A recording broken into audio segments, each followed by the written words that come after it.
It up to the end zone. Touchdown, Clemson. Tagovailoa looking deep in the end zone. Touchdown! There was a feeling of inevitability that these two giants would clash again. We're going to Cali, baby! The national championship, Monday on ESPN.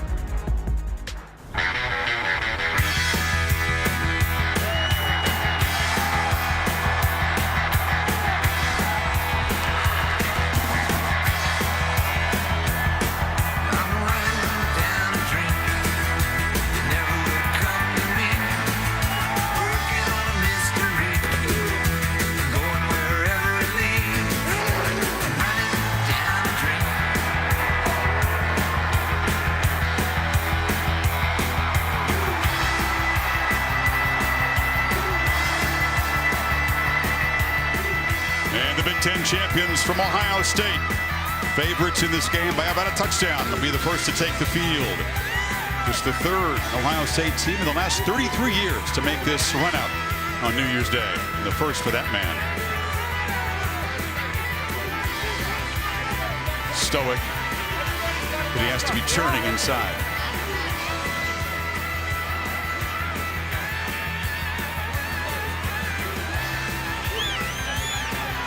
They maintain this is not a consolation prize for missing the playoff.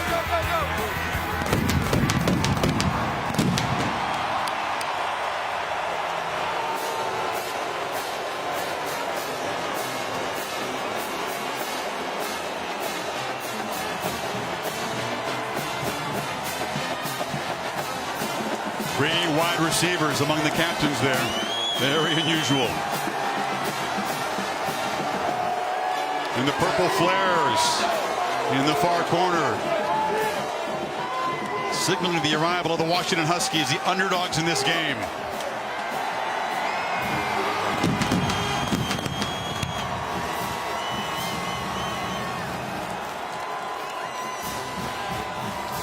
Not since 2000 have they been here, and it's hard to overstate how much it means for the Washington fan base to be here. It means more, they say, than their playoff bid a few years ago. Well, when you grow up in the Pac-12 region and in the Midwest and the Big Ten region, this game is different. So when they say something like that, that's coming from that great tradition and having an opportunity to have it be your turn to play in this game in this setting. Jake Browning leading the captains for Washington out. There's Isaiah Prince. Three receivers, Campbell, Dixon, and McLaurin. It's an SEC crew. John McDade is the referee to preside over the coin toss. Gerald Freeney is the president 2019 of the Tournament of Roses.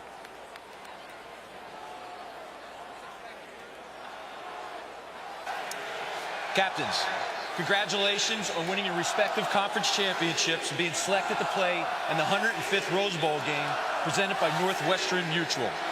I am John McDade. This is Tom Quick. We're from the Southeastern Conference. It is my pleasure and honor to introduce to you today our distinguished guest, President of the Tournament of Roses, Mr. Gerald Freeney. Mr. Freeney will be conducting the coin toss today. Coin, please. Captains, this is the coin. On this side, we have the Ohio State University Buckeye logo. And on this side, we have the black block W representing the University of Washington Huskies. Mr. Freeney will flip the coin in the air and let it hit the ground. The team that wins the toss is the logo that's facing up. Mr. Freeney, would you do the honor, please?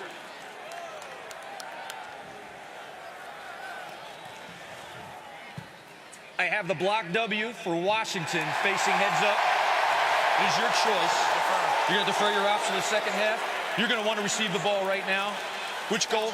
Put your backs over here. You guys over here. Ohio State, put your backs over here.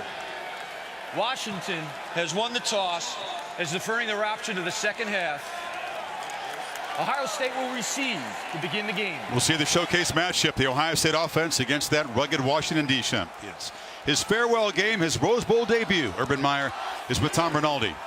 Chris, thank you very much. First time in the Rose Bowl, last time coaching this team, the Buckeyes. What's going through you right now? Kickoff return. Let's get a couple first downs, played the field position game against a very good team. Final message to your team. What was it, Urban? Well, it's always, like I told you earlier, it's a game one. Tackling and turnovers. Especially early in the game. We're going to have to get some first downs here and take care of the ball. Enjoy it. Thanks. Enjoy it if you can. Have one more point than Washington. That'll, in large part, shape how he feels about his one and only Rose Bowl experience, won't it? Well, you can see he's doing everything in his power to put the whole Urban Meyer coaching his last game on the back burner. Just telling Tommy there that, hey, it's kickoff return, field position, game one mentality. And he's been preaching that the entire month of December, getting his team ready. When you have such a long layoff, that's what you do. You talk about game one approach like you're breaking camp. The lefty freshman from Northern California, Peyton Henry, will boot it away for the Huskies. Typically his kicks are not quite deep enough to prevent a kickoff return, so we'll see if the Buckeyes can make an electric play to begin. Demario McCall, sophomore from Ohio, is the deep man. On this picture-perfect day in Pasadena, an old-school Rose Bowl, the Huskies and the Buckeyes.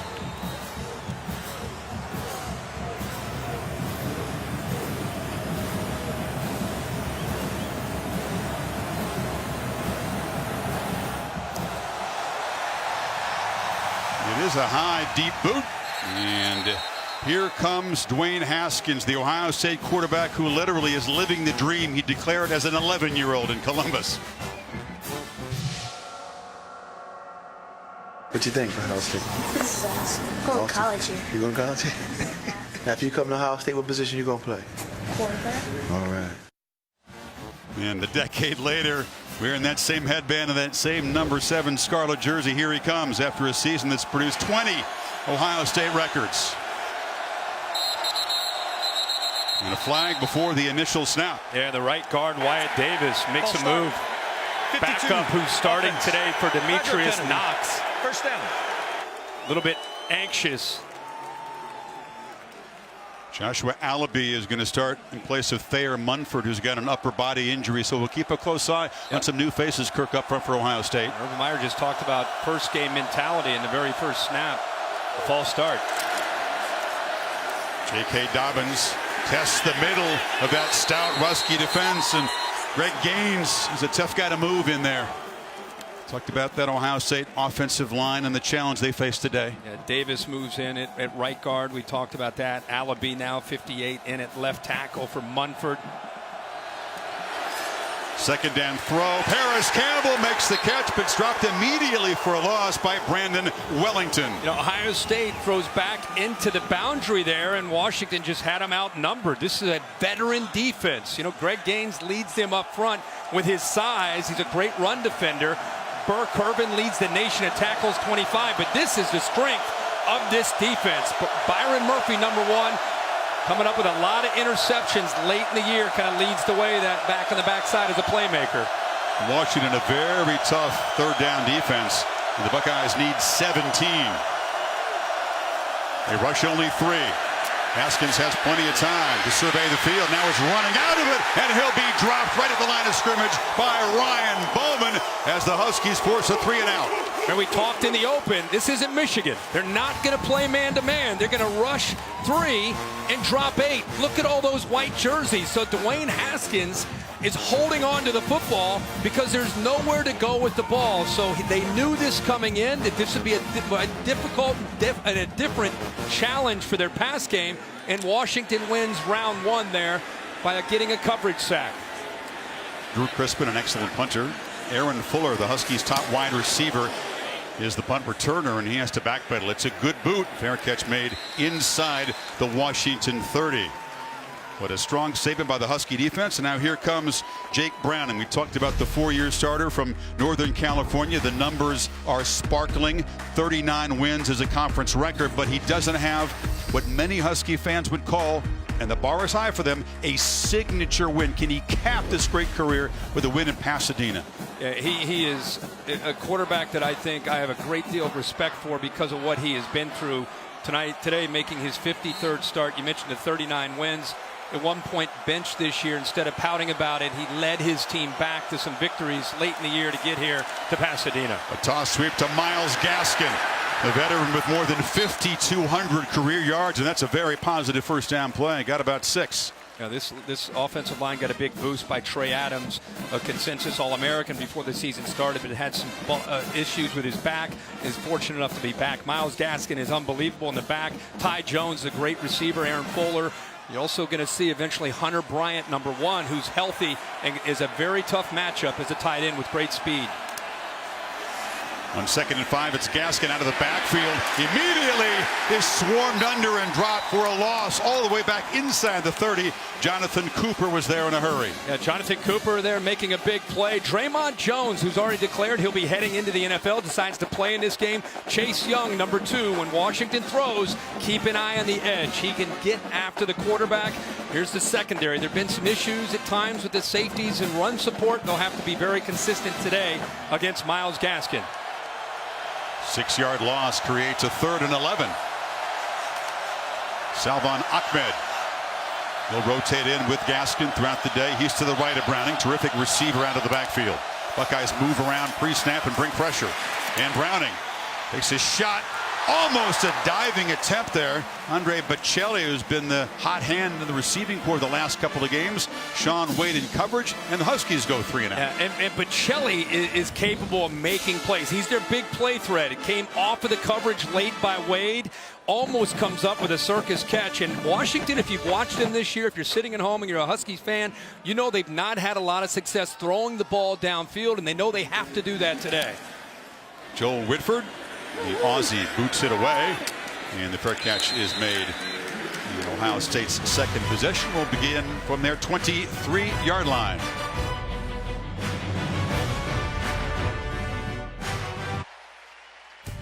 It's a beautiful Southern California day. The aerial coverage provided by Goodyear. When you put in the hours, the reps, and the heart, nothing can keep you from being blimp-worthy. Goodyear, more driven. So both offenses 3 and out on their initial possessions after a 48-yard punt. Ohio State begins at the 23. Mike Weber will rotate with J.K. Dobbins throughout the afternoon, playing his final game at Ohio State. The junior will come out wearing number 5 today. Haskins has time, looks short. Paris Campbell slips a tackle and skips out of bounds for about 4 yards. He's one of our Chick-fil-A impact players. Yeah, Paris Campbell leads a experienced group of wide receivers. He's going to have to make plays after the catch. J.K. Dobbins, if Washington's going to play a lot of zone, they're going to have to be able to run the ball. Number 2 leads the way. Ben Burr-Kirby, of course, we talked about earlier, leads the nation in tackles. Weber finds a crease, gets loose, and the first down of this Rose Bowl to the 35. Yeah, that time Ohio State double-teamed the big fella, Greg Gaines, who had his way with the Buckeyes on the opening series. They got a good push there, and it allowed the guard Wyatt Davis to get up to that linebacker, Burr-Kirby, to open it up for Mike Weber. Haskins flushed and will just scoot out of bounds. And Ryan Day, of course, who will take over as head coach, calling the plays, coming off a couple of excellent games against Michigan and Northwestern. Yeah, he sure did. I think Dwayne Haskins all year has been playing very, very well. He and Ryan Day seem to be in sync from the very first game. It's been a different approach. A lot of people talked about how Ohio State with Urban Meyer, and even Urban Meyer, Bowling Green, Utah, Florida, a lot of times he has a quarterback that can run. This year it's been different. Weber bursts up the middle. They were only one-dimensional in one game this year, and that was the big loss at Purdue when they were held to 3.2 per carry, Kirk. Yeah, this is what they're going to, this is their answer right now, is running the football. Good job that time by the center Jordan, the right guard Davis. They worked that right side, able to climb to the 2nd level, which is so important against the Huskies. And on a first down, they get 10 more to the 40. Weber effective in his first series. Again, watch how they're able to get up to the 2nd level and make blocks. This time it's the tight end, Barry, who gets up there, does a nice job, just kind of walls him off there. And so all you have to do is just get a hat on a hat. And against an aggressive Washington defense, it's one thing to hold steady at the front, but if you're going to have success running the ball consistently, you've got to be able to get up into the face of those linebackers, Wellington and Burr-Kirby. Weber had 3 strong runs. Now Dobbins spells him. Haskins from the pocket delivers a strike. It's behind the receiver. those deep crossing routes for the tight end Luke Farrell. And they're trying to find those holes in the zone. Had a crossing route, and also Farrell going vertically up the field. You can see right there, Benjamin Victor thought it might be for him, but of course he was trying to get the ball to the big tight end.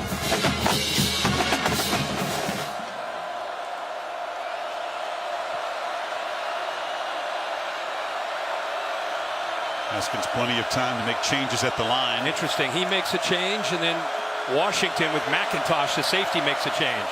It's a play action pitch to the far side. Inaccurate throw. It's a rarity from Haskins off the hand of K.J. Hill. The last pass, you're just not used to seeing him throw a ball that's not accurate. Watch how he rushed this, though. He saw what he wanted. He's trying to come off the fake and get the ball out as quickly as he can. I think he might have lost control of the ball there because on the play fake to Dobbins, it looked like the ball may have hit his elbow, and he didn't quite have control of it when he threw it.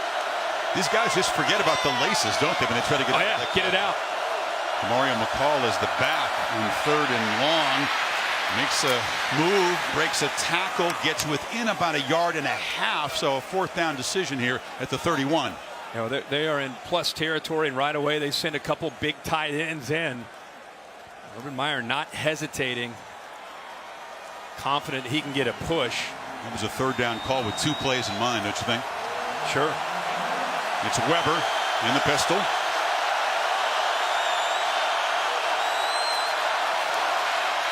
And he's got the 1st down in the corner.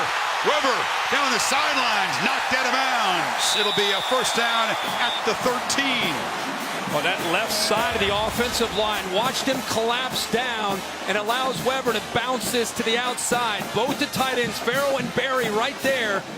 And I'm telling you, you got 2 quality backs from Ohio State, Dobbins and Weber. They keep them fresh by rotating them both in. Both these guys have NFL futures.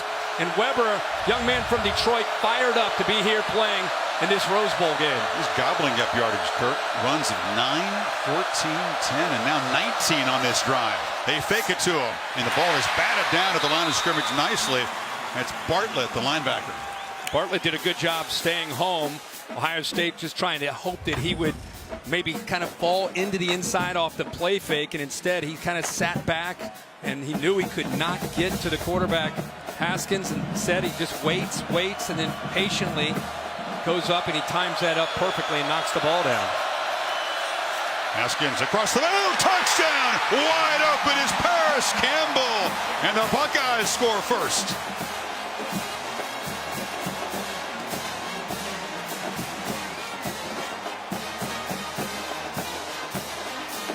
Watch him use his eyes to move this safety right here.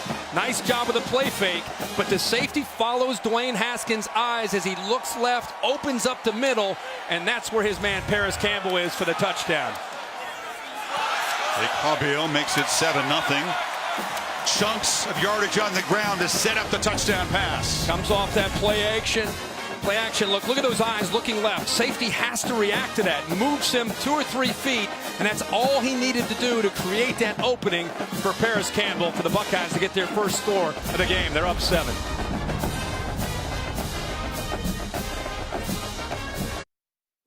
The Rose Bowl game is presented by Northwestern Mutual. Spend your life living. And in part by AT&T. More for your thing. That's our thing. And Taco Bell's new Cravings Value Menu. Value beyond belief.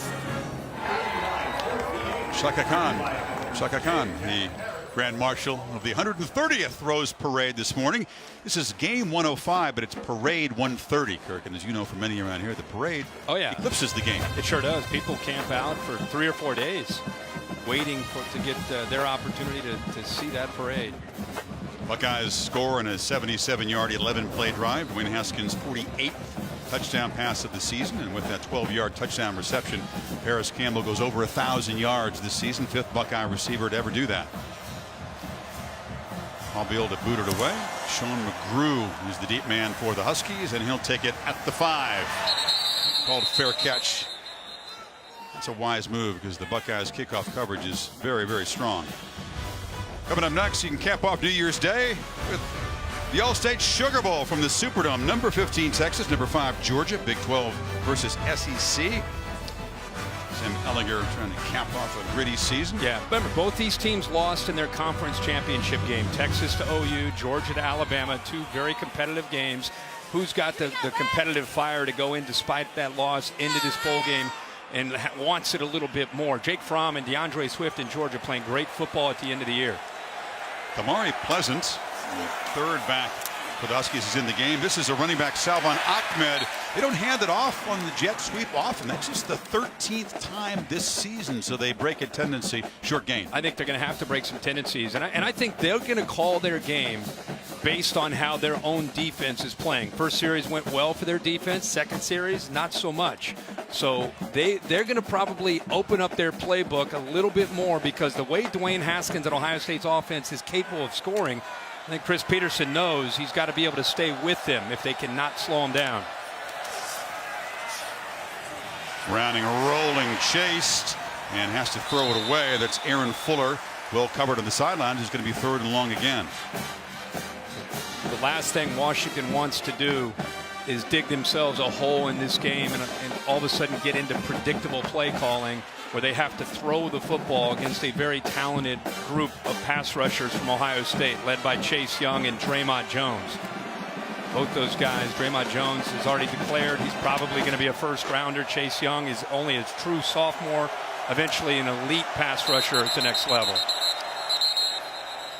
It's a false start. You know, Browning is going to do the fake clap occasionally to try to get the Buckeyes. 56. Offense. To declare their defense. That time he fooled his lineman. Yeah, he filled his own center. There was a little bit of a flinch there, and the umpire all over it. You know, I was waiting for maybe to see one of the guards or tackles move, but it was the center who's one of the leaders up front. Nick Harris is an all-conference center. 6'1". I mean, they list him at 6'1", and he might be shorter. He's long arms, incredibly athletic, and he and Jake Browning have a great relationship, like most centers and quarterbacks. Wide receiver screen. Bocelli breaks a couple tackles, but because of that penalty, Kirk, he stopped short of the first down by Jordan Fuller. And here comes the punt team. Ohio State rallying to the football there. Kendall Sheffield, the first to react, to force Bocelli back inside, allow the rest of the Scarlet jerseys to chase him down short of that first down. Keep an eye on the punting. There's an 8-yard per punt net average edge for Ohio State. Huskies net average is 34 yards. That's not very good. Whitford, a nice boot his first punt. This is a less aesthetically pleasing one, but A.J. Hill comes up, makes the fair catch, and Ohio State already up a touchdown. Back to work after the 39-yard punt.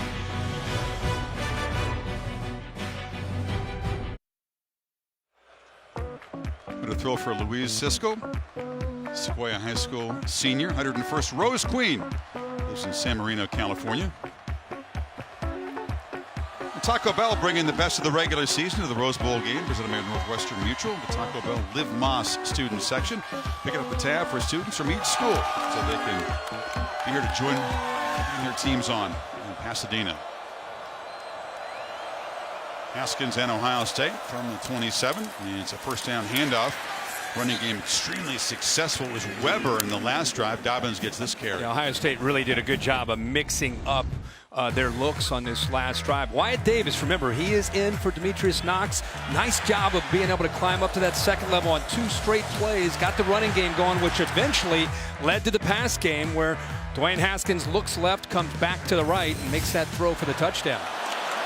Trying to throw there, but pressure quickly from the Huskies, and Haskins incomplete as he backpedaled. It was Miles Bryant who came on a corner blitz that time. Yeah, they'll put him right over there more often than not as the star, that nickel back over the inside receiver. And they like to bring pressure. They can bring him again. Wow, empty backfield. Dobbins has the catch, fighting hard, stretching, but just short of the first down. Jordan Miller sprinting at the quarterback. Yeah, there's a flag down. Washington running players on and off, and I don't think they got off the field. There are 2 different Huskies trying to get off the field, trying to sneak in a substitution. Illegal substitution on the defense. The 12th player, the substitute, was unable to get off the field prior to the snap. 5-yard penalty from the previous spot. Third down. It's tough to sub in defenders, Kirk, when Ohio State is playing this fast. Yeah, you see the players running off. Ball is snapped right about now and unable to get off the field. So in theory, Dwayne Haskins had a free play there. Sets up a 3rd and 2.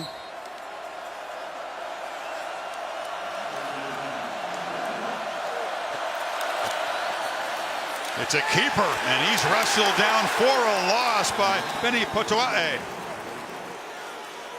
Yeah, he's reading this, Chris. Kind of a surprise. Dwayne Haskins not known for his ability to run the read option, but that's the read. If he collapses, you pull it out. If he stays wide, you end up handing it off. So keep an eye on that right there. He kind of showed he was going to come down, and then he came back out at Dwayne Haskins. He fooled him, and the Buckeyes have to punt. Potoa'e, his first name because he was born in Fort Benning. Comes from a military family. So Crispin, it's a punt as the Huskies, even though it's early, they get a much needed stop with their offense struggling. Very high boot, no chance at a return, and the fair catch made by Fuller. ESPN Plus is your home for more sports, more schools, more conferences, more ESPN. Start your free trial today by downloading the ESPN app or visiting ESPNplus.com. All right, Kirk, so Ohio State's defense has been stout the first couple possessions. What can the Huskies and Chris Peterson look to do to get the offense going? Oh, they just have to stay with their game plan, which is running the football, and they've got to get Myles Gaskin going and giving Ohio State's defense some things to think about with formations and different pre-snap movement. Try to get Ohio State to kind of bust a gap and try to hit a big play on the run game. It's play action with Browning rolling out and flips it across the middle. That's a diving catch made by Jordan Chin, a seldom used sophomore. Boy, Jordan Chin does a good job on the back side of this and give Jake Browning a lot of credit. I thought he might just throw this ball away because there was really nothing on the play side. And right before he decided to just throw it away, he happened to look to the backside and he found Chin breaking free behind the linebackers. Good effort there to go out and make that play. See, Kirk, if the Huskies can find those mismatches against the linebackers. This is Gaskin running for his life, breaks free and battles back for just a 1-yard loss. Malik Harrison was there in a hurry. So Ohio State plays man-to-man, and until Washington makes them feel that they need to fear the vertical pass game, they don't fear it. So they're attacking the line of scrimmage. Jake Browning and his receivers, probably Pacelli, Hunter Bryant, somebody's going to have to make them pay for that approach because right now they don't fear that at all. And they're, like I said, crowding that line of scrimmage. Oh, we have a guy go down. Looks like an injury. You know, someone who along the Washington bench involved in a collision. I believe it's someone in the chain gang. They're looking at him seated on the bench there. There's the collision again. Keep an eye on Gaskin. Goes out of bounds. Now he took a shot and then appeared to hit the bench. Sean McGrew is the tailback on second down. He's got the pitch again. Quick penetration. McGrew shifty back. He's a sophomore, only 5'7", 174, but he's quick. He is quick, and he got a great block by Pacelli. He'll come from your left to your right. Watch 5 right there. Picks up the safety right there. Jordan Fuller, who is trying to come up and run support. In 3rd and 3, they play quickly. They get the ball to the edge to Pacelli. Had a chance to break a big one. It's enough to move the sticks for the first time, get the ball to the 50. Yeah, Pete Werner blitzed, and Jake Browning saw it and got the ball out on a run-pass option. They had 2 to block and 1 to catch. Smart move by Jake Browning to flip that ball out there quickly to give him a chance to run with blockers in front. Yards after the catch, such a theme for both offenses. Huskies have had very few so far. They're very patient with the running game. They feel like if they can feed Gaskin a lot, 25, 30 touches a game, Kirk, that he can bust a couple against this defense. That's who he's been his whole career. He'll go for 2 yards. He'll go for 3 yards. Next time he gets it, he'll go for 5, 2, 3, and then he'll hit one for 30. You know, that's just kind of his style. Patient runner, patient offense, and he'll have to use his vision. Like I said, Ohio State not fearing that vertical pass game, really crowding that line. 4 consecutive 1,000-yard seasons for Gaskin, first in Pac-12 history. They fake it to him. Browning harassed, spins back, and takes the long way, but makes makes a first down inside the 40. That was fun. Tough Borland finally delivering a hit on him. It's fun. What it is man-to-man coverage and nobody there to pick up the quarterback, who eventually gets away from Draymond Jones. You can see there's no one left. Look at it. Tough Borland has his back turned because he's in man coverage. Now this is Gaskin trying to outrun some defenders, makes a cut, and now the Huskies get the run game going. Arnett, the corner, made the tackle, but it's another first down. And they pick up some blocks out on the perimeter. These receivers do a good job of blocking.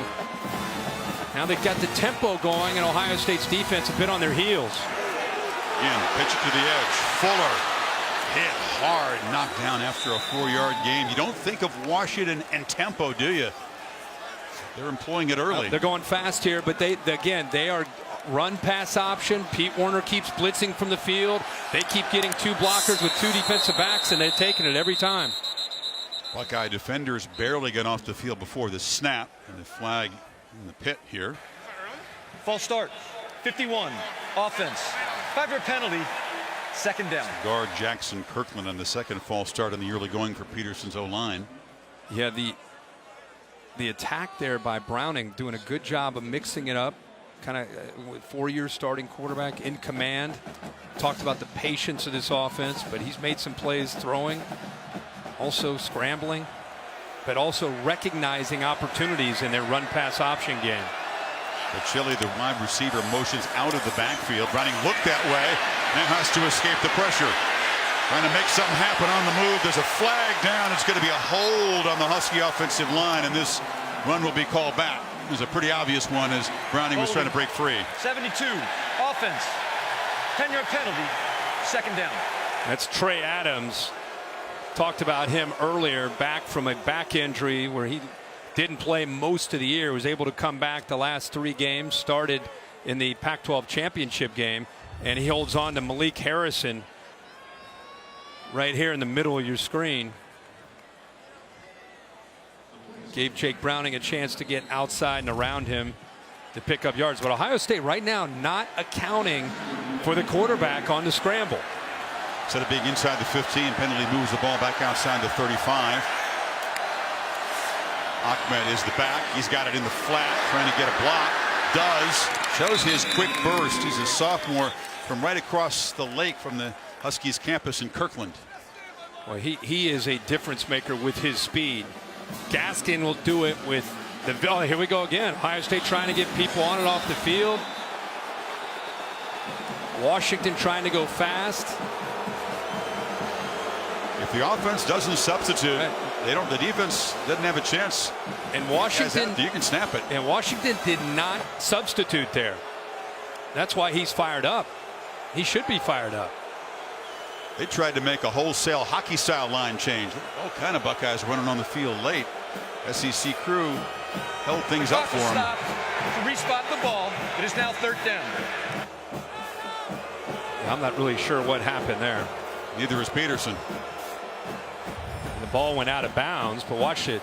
Look at the Buckeyes. They're trying the best they can. Ball has clearly been spotted. Oh, yeah, of course. After all that, 3rd and 11, and they are not in field goal range for Henry. Slant complete, but Shelley knocked down short of the marker by about 3 yards. They take a lot of field goals from this range. They're going to give it a try here. Picked up enough yards to maybe give their kicker some confidence that he can make it from here. Henry is accurate, but he doesn't have a big leg. He did not attempt a field goal in warm-ups longer than 43 yards. This is shorter than that by a few. Freshman lefty from 38. The Huskies on the board.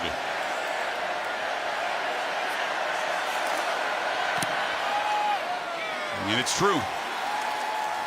So Washington drives at 55 yards in 11 plays and almost 5 minutes. 7-3 Ohio State.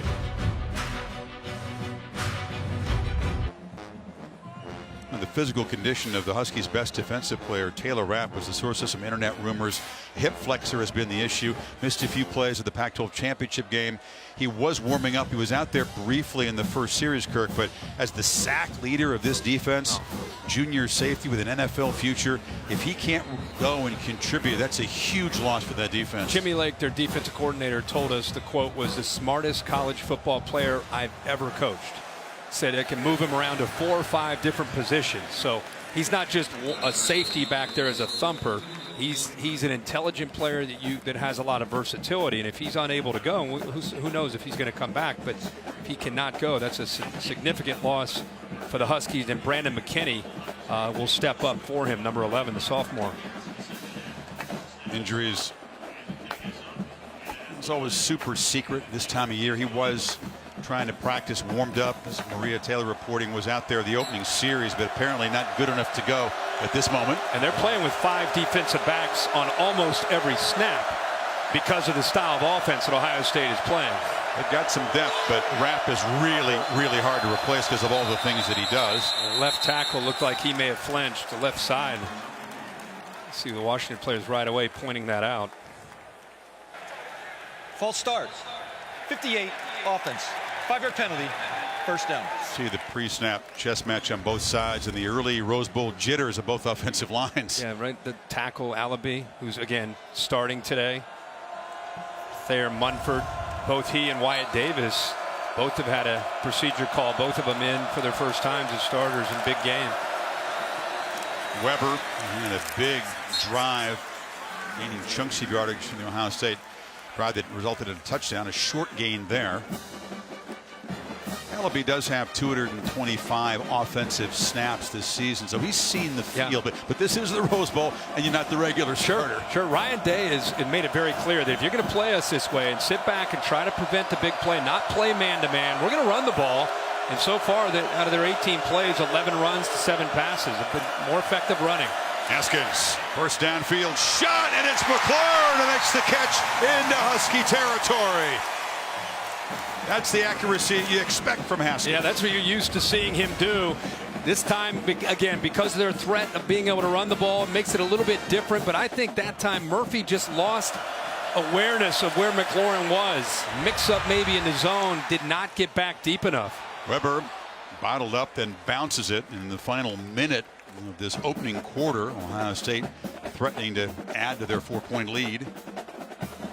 This secondary, a veteran bunch, even though you lose Taylor Rapp, Bryant, Murphy, Miller, McIntosh, these guys have played a lot of football. Weber in the flat. He wrestled down by JoJo McIntosh. Ohio State, their coaches challenged their running backs and their receivers. If you catch the ball at 5 yards, you're going to have to get it to 10, 12 yards after the catch. End of the first quarter here in Pasadena. You're watching the Rose Bowl game presented by Northwestern Mutual on ESPN.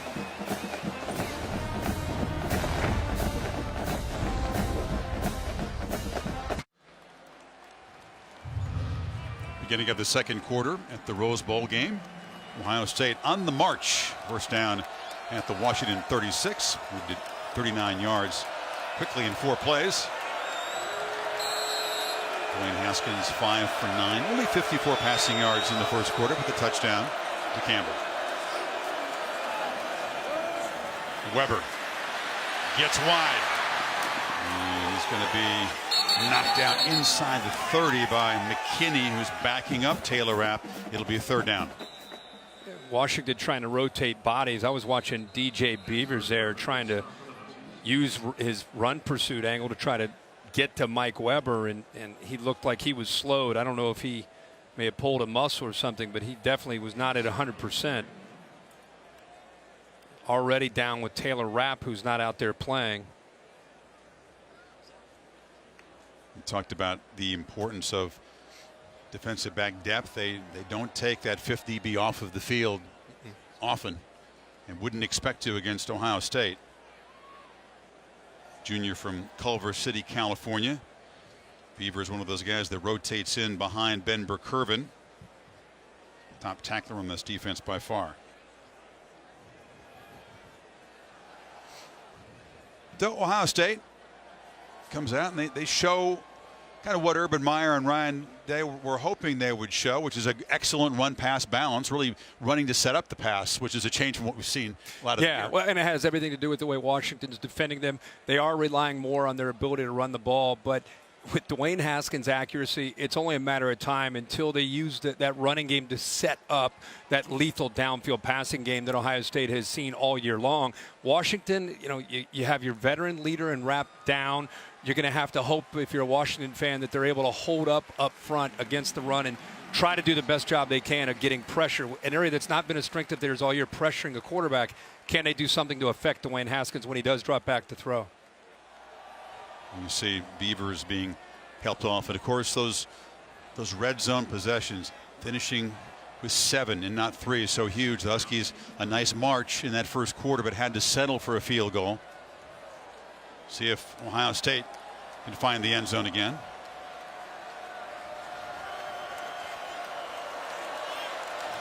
Second and 3.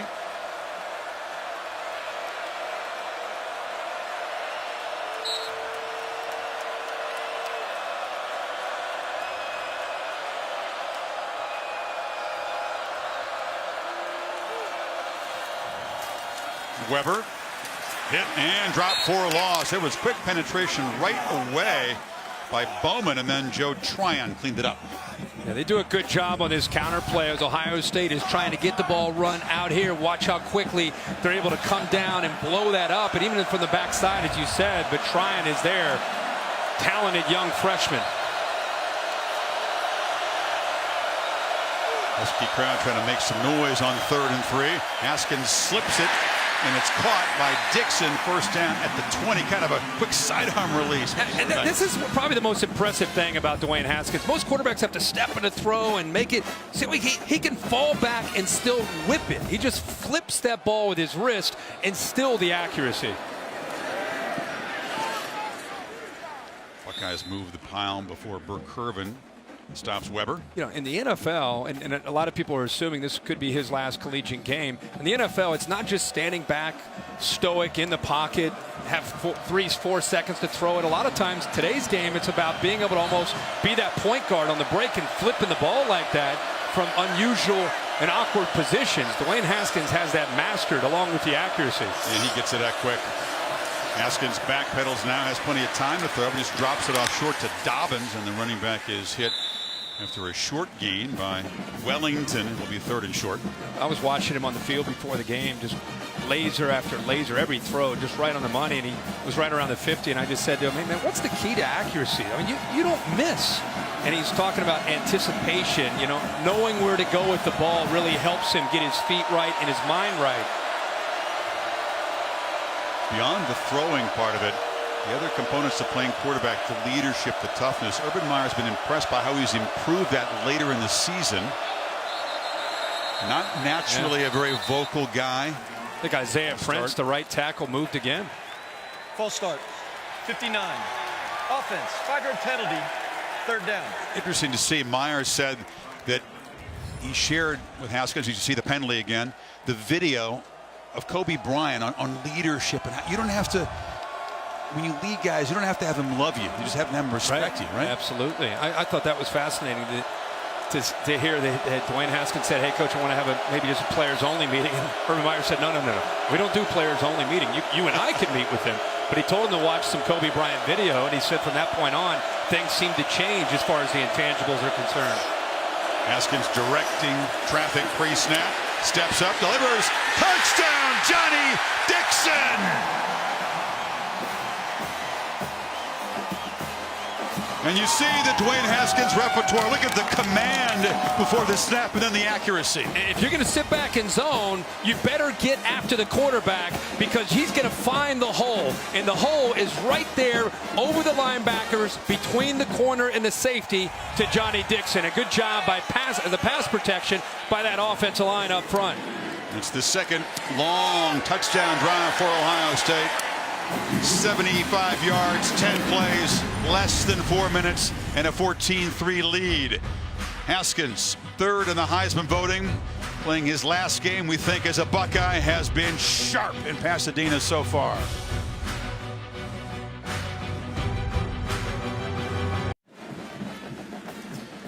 Almost difficult to watch any player exit stage like the Rose Bowl in a cart. And it's DJ Beavers. Applause from the Husky fans and a wave to them with the junior linebacker from Culver City who backs up the very busy Ben Burkervin. Appears to be done for the day. Ohio State's offense has been clicking. Haskins impressive. The running game has been rumbling through Washington's defensive front, and it's 14-3 early in the second. Sean McGrew is going to have a chance, makes a fair catch though. A lot of respect for the kickoff coverage team, and the Husky returner's obviously not even going to try it. So now Jake Browning, Kirk, things not working out well for his defense. You said they may have to adjust the game plan a little bit if the defense is struggling, which is unusual. Yeah, and I think they've been able to put that last drive together. A lot of it had to do with a balanced approach. Jake Browning throwing, scrambling, the running game with Gaskin. But the big thing was they threw a little up-tempo at Ohio State and got that Ohio State defense, which has been pretty confident and aggressive, a bit on their heels and a little more defensive as opposed to just coming after them. I think they'll continue to use that up-tempo approach. Gaskin motions out, empty backfield. Ohio State rushes 5, and now it's a downfield shot. Trying to fight back to the ball was Fuller, well defended by Okudah. Okudah with really good coverage. Ohio State does a nice job of mixing 3 different corners into the game as often as possible. I'll tell you, you look at Sean Wade, who's coming off the field right now, 24. I look at him, even though he's a lot of times playing nickel and safety, almost another corner with his background and coverage skills. Buckeyes trying to adjust as a bunch formation to the right, but Chelly makes the catch, makes a cut, and they rally to the ball at the 30. 5-yard pickup. Cooper stopped him.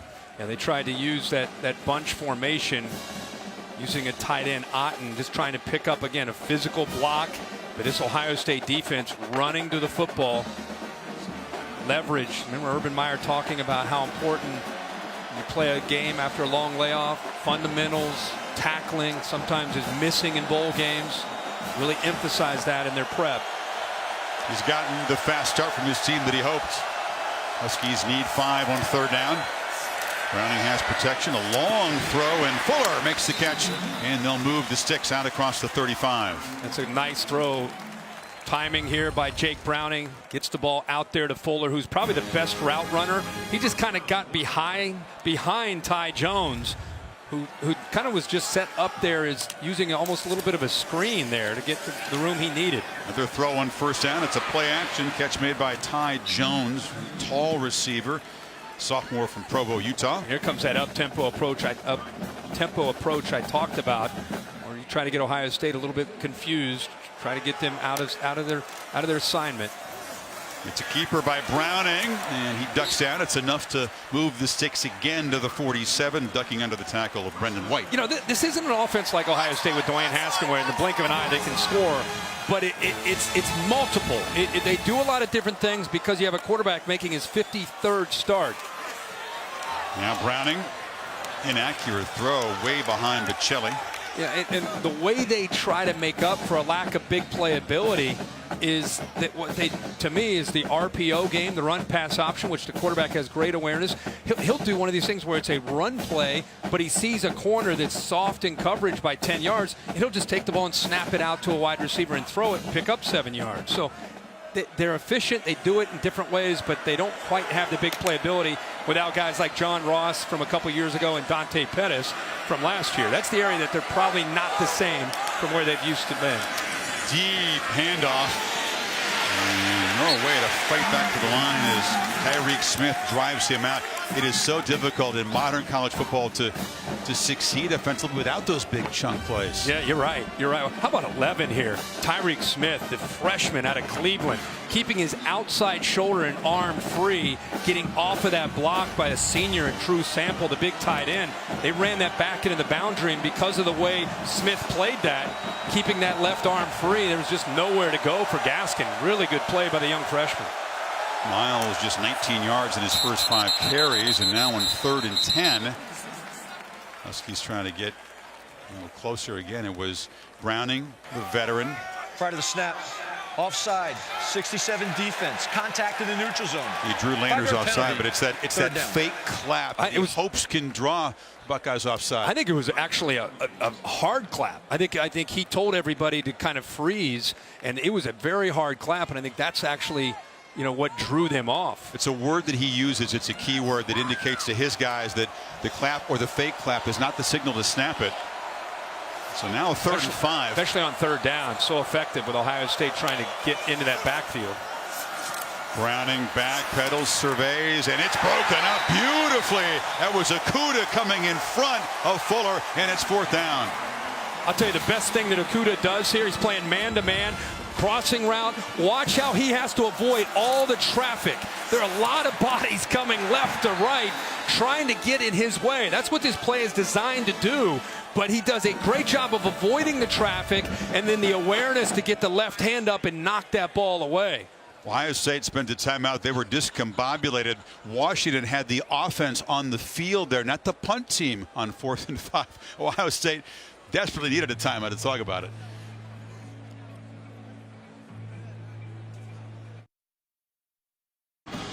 The Rose Bowl game, presented by Northwestern Mutual, is brought to you by Mercedes-Benz. The best or nothing. Chick-fil-A Catering. It's the little things that take the stress out of the holidays. And Capital One. What's in your wallet? We salute members of both teams and the mascots who got together yesterday at the Community Enrichment Center and at Fletcher Square in LA for a project to benefit the Goodwill Southern California's employment programs for folks with disabilities and disadvantages. Jake Browning as a pooch punter. He's got 13 on his career, but you can't take a chance if you're Ohio State in that situation. You take a timeout, so Peterson gets the Buckeyes to burn one before the punter Whitford comes out. And the Aussie, it's a knuckleball, which doesn't get the kind of bounce he was hoping for. Goes sideways and out at the 22. Hope you'll join us up the coast in Santa Clara. The college football playoff national championship game. The Tide and the Tigers one more time. Round 4. Number 1 against number 2. Of course, it's Bama leading 2-1, smothering Clemson in the semifinal a year ago. Look at those scores starting at the top, 45-40. Great game, 35-31, the last play of the game. Last year, competitive, but Alabama, for the most part, in control most of that game, and now we get another opportunity to see them go head-to-head. Haskins from the 22 has time in the pocket and has Campbell on the near side, but a nice play by Miles Bryant up the corner to make it a very short gain. Again, Washington trying to keep the ball in front of them, trying to rally to the ball. Miles Bryant, the junior, 5'8", 182 pounds, right here from Pasadena. Plays with a chip on his shoulder. It's a low throw. Jimmy Lake, the defensive coordinator, who also coaches the defensive back, saying he was hoping Ohio State's wide receivers, Kirk, would see on tape all the big hits that they have delivered, and that might get in their head a little bit. Urban Meyer says, I'm going to tell our guys that.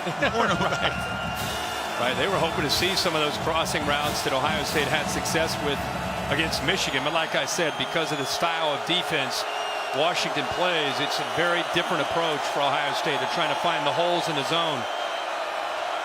Although they're showing man here. See if they bring some pressure. Empty backfield on 3rd and 9. They're showing a blitz look up the middle. Yeah, corners are up tight. Dwayne Haskins sees it. That's why he's making these checks. Got to hurry, though. And now, was there a flinch? The right tackle moved. Ohio State, Isaiah Prince. False start. 59. Offense. 5-yard penalty.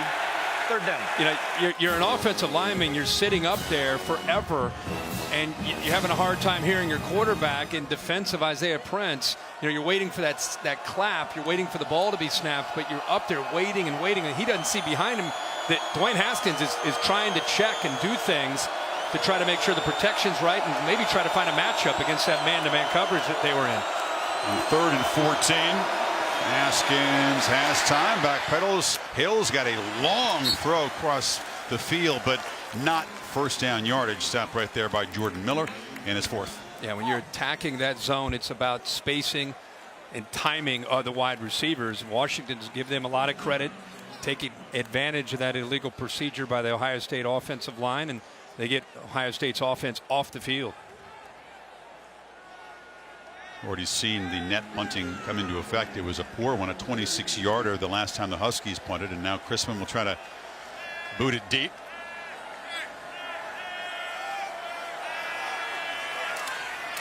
Washington aggressively comes after it, but Chrisman does boom it back to the 20 and hit immediately. Fuller dropped. Ohio State's coverage sprinting down the field despite the deep kick. And they use starters like McLaurin, a captain on that coverage team. All coaches take pride in special teams. They want to do a good job of their coverages. But Urban Meyer, he coaches that himself. They net 51 on that punt.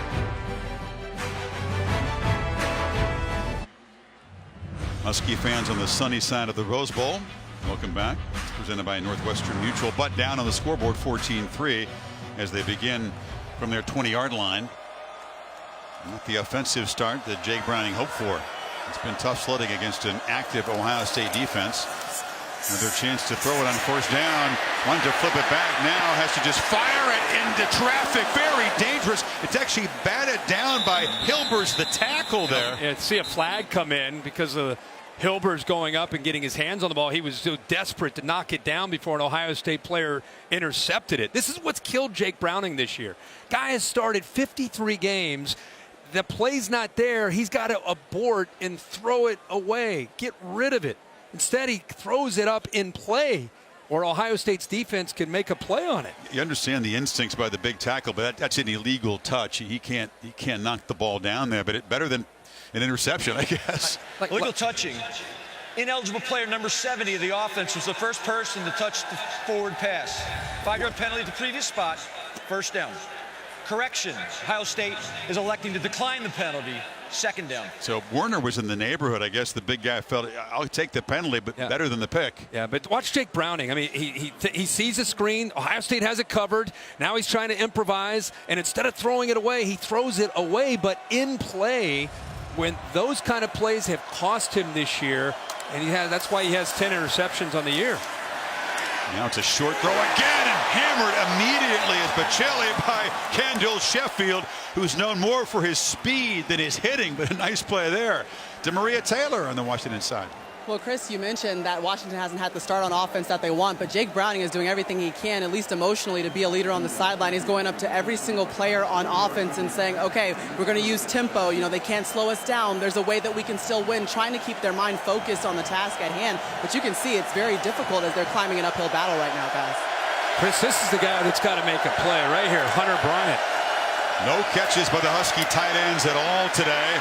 Browning scrambles, got near the line of scrimmage. He delivers it to Bocelli, who's got a first down yardage. That was a savvy veteran play. Yeah, then he bounces back. See, he has confidence in his ability to improvise. He pulls the safety White towards him, and look how close Malik Harrison, the linebacker, came to getting a finger or a hand on that ball. At 16 yards there, Bocelli makes a catch, gets a block, has some space, and is into Ohio State territory. The leadership on the sideline, you like it. Browning's going to have to make plays to really spark the offense. Yeah, absolutely. They don't have that vertical stretch, and so I think at times he feels and he presses because he's trying to make some big plays. Looks left, and it's a slant, and it's an easy catch by Ty Jones, who's been involved in this first half. Now they went 3 receivers into the boundary trying to catch the defense's attention, and he goes the other way. Makes a nice throw there on 1st and 10. Gaskin bounces off a tackle, and they move the sticks again to the 38. Just kind of slowly, methodically moving the football. It's very, very tough, as you said, in today's day and age to be able to be consistent running this style of offense. Quarterback has to be incredibly efficient. Fuller. They were trying to block the edge, but just getting shoved backwards was the tight end Hunter Bryant, not the most physical guy, and that blew up the play. Ohio State's defense is zeroed in on the quick throws because they've been burned a couple times by those kind of look passes, and as soon as they see that look, immediately you see the defensive backs trying to get off of blocks and chase that down with good team pursuit. A variety of formations on this drive as the Huskies are struggling to create some kind of big play. On the delay, they hand it to Gaskin, who gets absolutely nothing. Well, you want to know why Draymond Jones is coming out early and going to go play in the NFL? Because of this move right here. Watch how quick he is. Shoots through that gap. Nice job there with his quickness. I mean, keep in mind, he's 286 pounds, using his hands and his quickness with that first step. An elite player on the interior of the Ohio State defense. They knew that battle was going to be key, Kirk, against number 56, the center, Nick Harris. Jones got him that time. 3rd and 10.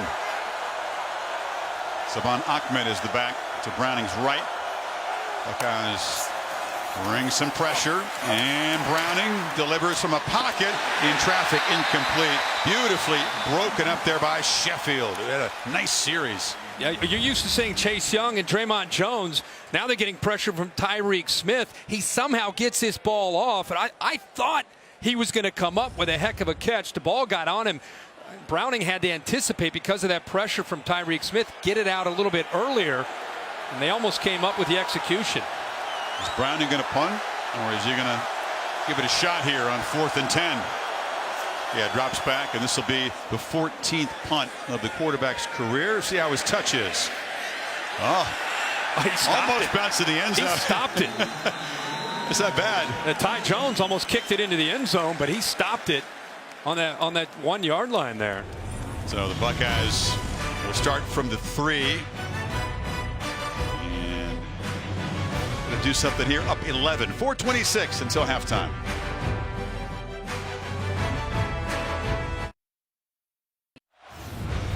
See a great call by this SEC crew. Watch the hand there of Jones. Watch the pinky.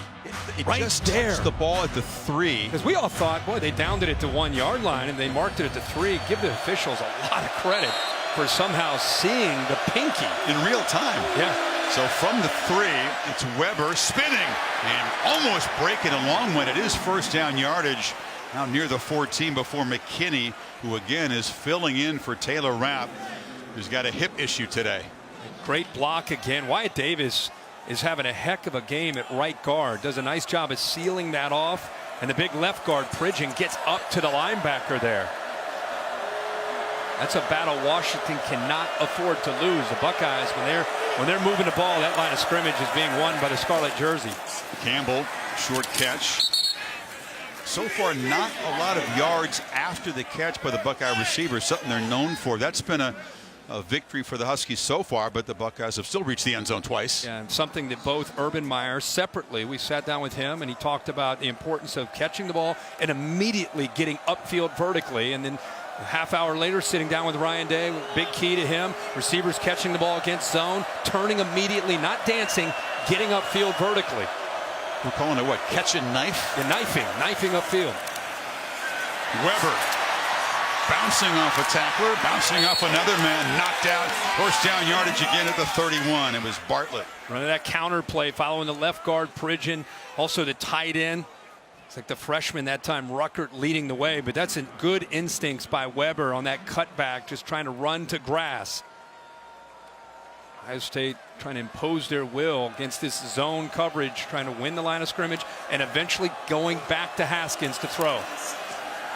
Wayne looking to pitch it again, has time and lofts it downfield for McLaurin. Jump ball incomplete. That one was underthrown, and Miller had a better chance to catch it than the receiver. Yeah, the reason he couldn't get as much on that ball is because there was pressure.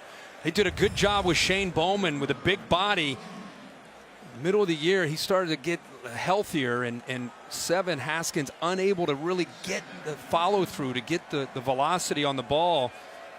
And almost intercepted there by Jordan Miller. It was McLaurin using a DB tactic, right? Taking his hand and shooting it up through the hands of Miller.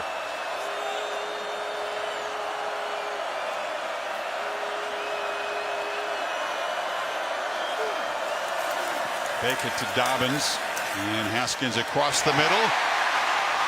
Benjamin Victor had to wait in the ball, but then is able to scoot into Husky territory. Yeah, Wellington right here just doesn't get the depth that he needs to.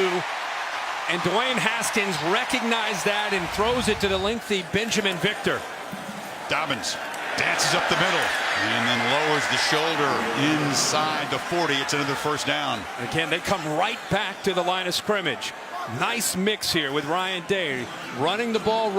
They go and get a nice pass in the zone, and then they come back to that run. Haskins with a pump fake, wanted a downfield shot. It wasn't there, and now just trying to create on the run and throws the ball into the turf, looking for KJ Hill. Yeah, well, I'm surprised he didn't take off and run there. He could have thrown it to Johnny Dixon, or he could have just taken off and gotten at least 7 to 10 yards there. Probably the area that Urban Meyer feels that Dwayne Haskins grew the most was the Maryland game, when he had a chance to have to use his legs and improvise in a game where the Buckeyes had to fight to win. You look at those last 3 games against Maryland and Michigan and even the Northwestern game in the Big Ten Championship, 32 of his 73 carries came in those last 3 weeks. He became a much more willing runner.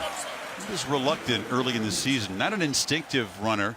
He says that's what we got running backs for. Yeah. But he knew what was needed. Yeah, and again, you don't have to run crazy like J.T. Barrett, but that 1st and 10 is an example. You can take off and pick up 5 or 7 yards. He's athletic enough to do that. Final 2 minutes of the first half. Buckeyes need 9 on this 3rd down. 5 receivers. KJ Hill looking to get involved in this plan by Ohio State.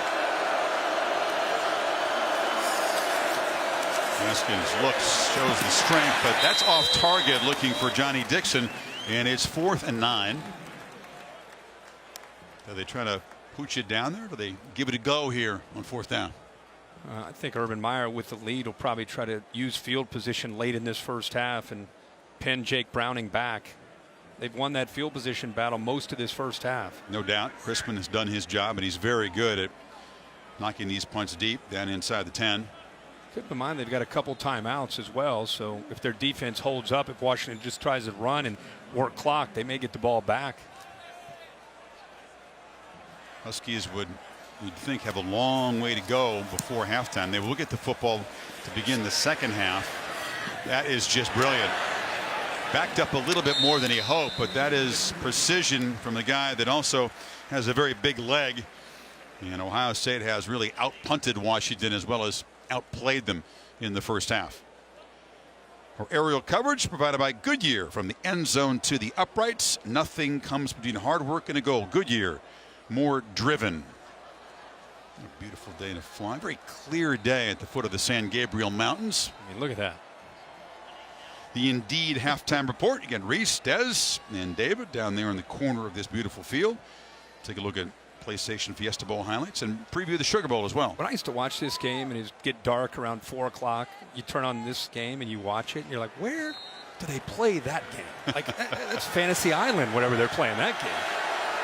Sunset coming up in about an hour and 20 minutes. The field is now all in shadows. Browning. Interesting. Interesting. They're pinned back deep inside their own territory, inside the 10, and you're thinking, all right, they're going to get conservative, run the ball, try to work the clock, and that's where it shows you how much they trust a quarterback making his 53rd start. Give him a chance to throw it. There's a pink balloon that is nice. Snagged out of the air. A leaping impressive play. That's the best. Then he pops it on the back end. Pop. This SEC crew is all over it today. 2nd and 5. They have all 3 timeouts to play action. Pitch down the middle. Dangerous play. Sean Wade had a chance at the pick as they tried to squeeze it into Fuller. Ohio State walked. Oh, you're going back First to this. diagram this. Yeah, let's get this right here and watch the technique right there.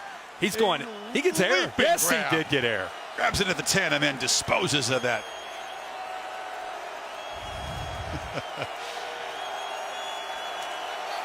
He's going to be an internet star for that play. Yeah. He's already on Twitter.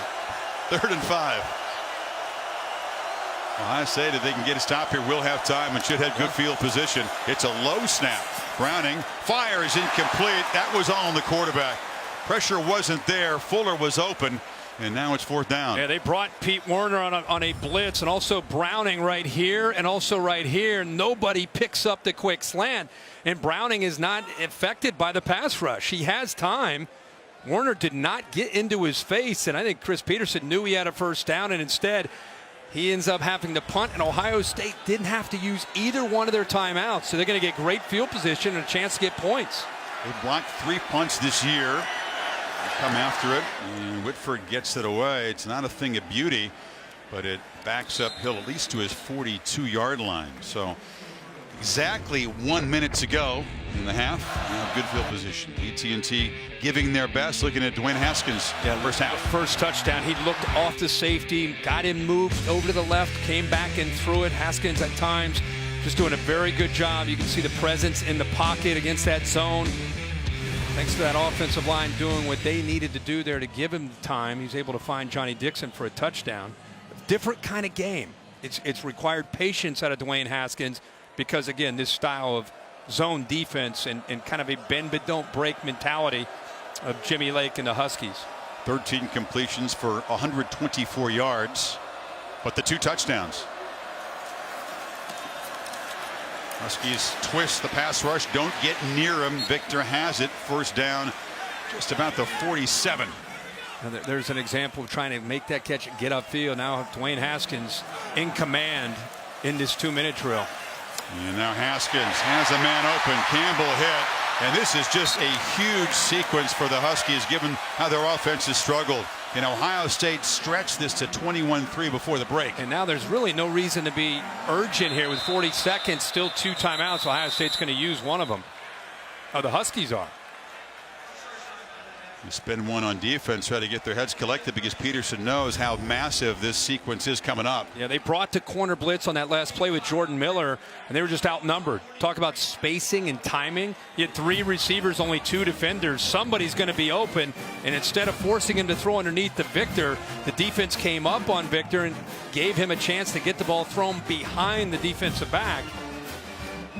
Just like that, they're deep into Washington territory. Harris Campbell-Kirk has 7 catches, the 1 touchdown. Again, not the huge play, but one of the 5 recent graduates. Total of 11 grads on this team. One of the co-captains playing his last game as a Buckeye out of Akron. It's been a great Rose Bowl so far for Campbell. And Dwayne Haskins spreading the football out. I think he's thrown already to 7 different wide receivers. Something he did against Michigan and also in the Big Ten championship.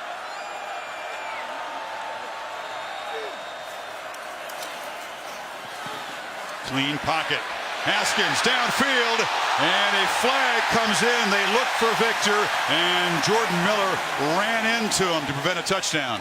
And Jordan Miller was beaten on the play, never located the football. Pass interference. And just ran directly into Victor as he's trying to come back to the ball. An automatic first down. He got right behind him, doesn't see the football. Victor's trying to come back, and clearly pass interference there. See the eyes? 15-yard penalty, better than a touchdown, he felt. Yeah, that's all he could do. See the eyes of Benjamin Victor there. Defensive backs, when they're beaten like that, they've got to read those eyes, indicating that the football is close and you got to turn around. Buckeyes at the 14. They've been 2 for 2 scoring touchdowns in the red zone so far. Still have the 2 timeouts. 5 receiver look. Haskins running out of time, scrambling back, retreating, and will now run and take a shot out of bounds at the 10-yard line from Bryant. When he scrambles, he's like a younger Ben Roethlisberger. He is a big man when he takes off to run. You got him in Ben's weight class? Young Ben Roethlisberger, Miami of Ohio, first-year Ben Roethlisberger, but he's 6'3", he's about 225 pounds. So when he takes off and you're Miles Bryant, he's undersized at 5'8", 182. I give it that's a 40-pound difference. Well, Big Ben now, he's got the beard and dad, he's got kids. It's a different story now with Ben. Dwayne would say, I like Roethlisberger, but don't do me quite like that. Well, Ben, it's a compliment. He's like an oak tree back there. He scrambles in a different way. Second down from just outside the 10. Haskins pitches it short, muscling down near the goal line, but knocked down short is Farrell. Dwayne very close to his 50th touchdown this season. Again, he doesn't lock in on Campbell or KJ Hill or Johnny Dixon. He reads the coverage. He finds who the open man is, and here it's Luke Farrell. I mean, you got to love that about him. He's going to get the ball thrown out to the right. He looks to the left to KJ Hill. He's taken away, and instead, he just simply reads the coverage, goes through his progressions, comes back, and anticipates that the big tight end will be open in that matchup, and he's right. Buckeyes now inside the one. They still have the one timeout. 18 seconds to go. Kirk, can you go back to the sequence that you pointed out? Washington had the ball. Peterson chose to be a little cavalier. They threw the ball. They didn't complete passes, so it left Ohio State. I was surprised. Very surprised. Ohio State didn't even use either timeout. And you knew they'd have to punt deep in their own territory. You're going to get the ball in plus territory or close to it with your 2 timeouts still. 3 big old tight ends, including number 13 Barry in the backfield. It's Dobbins. But Haskins going to pitch it, and there is touchdown pass number 50. Barry out of the backfield. Buckeyes in command. What a call by Ryan Day. I love, instead of waiting till later, you do it early. You catch the defense napping. Chris, you had mentioned they went to their jumbo look with 3 tight ends.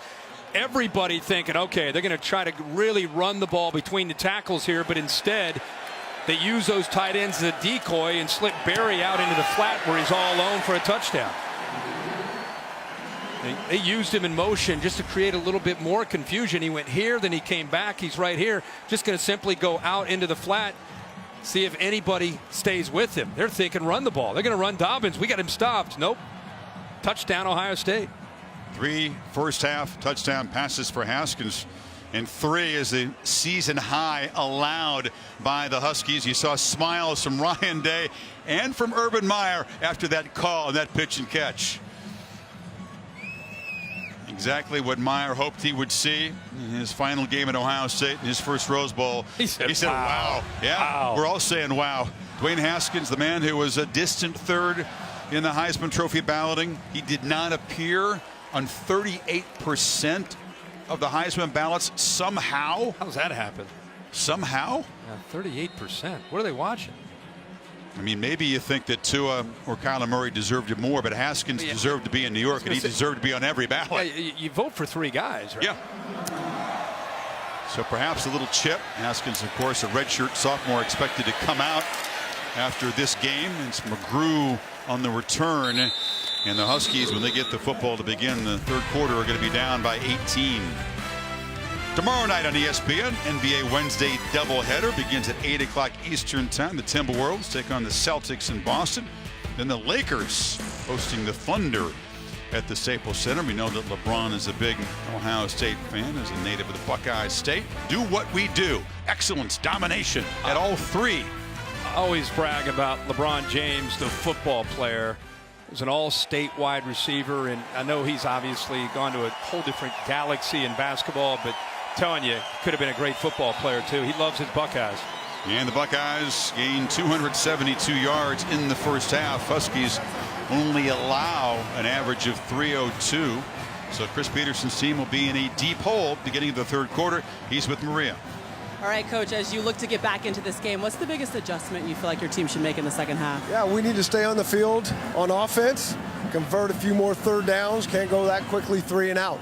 All right, thanks for your time, Coach. Now we send it over to Tom Rinaldi with Urban Meyer. Maria, thanks a lot. Urban, about as good a first half as you could have imagined. What's the challenge of playing with a significant lead? There's no challenge. This is the Rose Bowl, and this is the whole, we've been dreaming this our whole life. Not me, but our players, and we're tackling really well right now. That's what we have to continue to do. Tackle.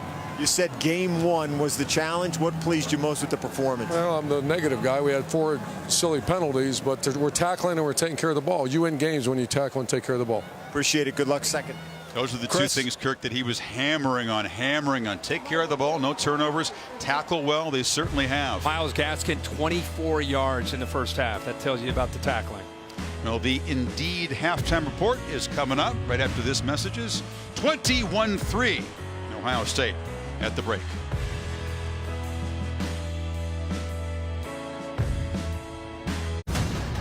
UFC fans, this is the moment you truly all been waiting for.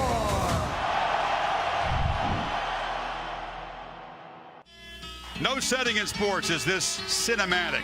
America's New Year's celebration. Touchdown is Paris Campbell. Steps up, delivers, touchdown. Browning back, and it's broken up beautifully. There is touchdown pass number 50.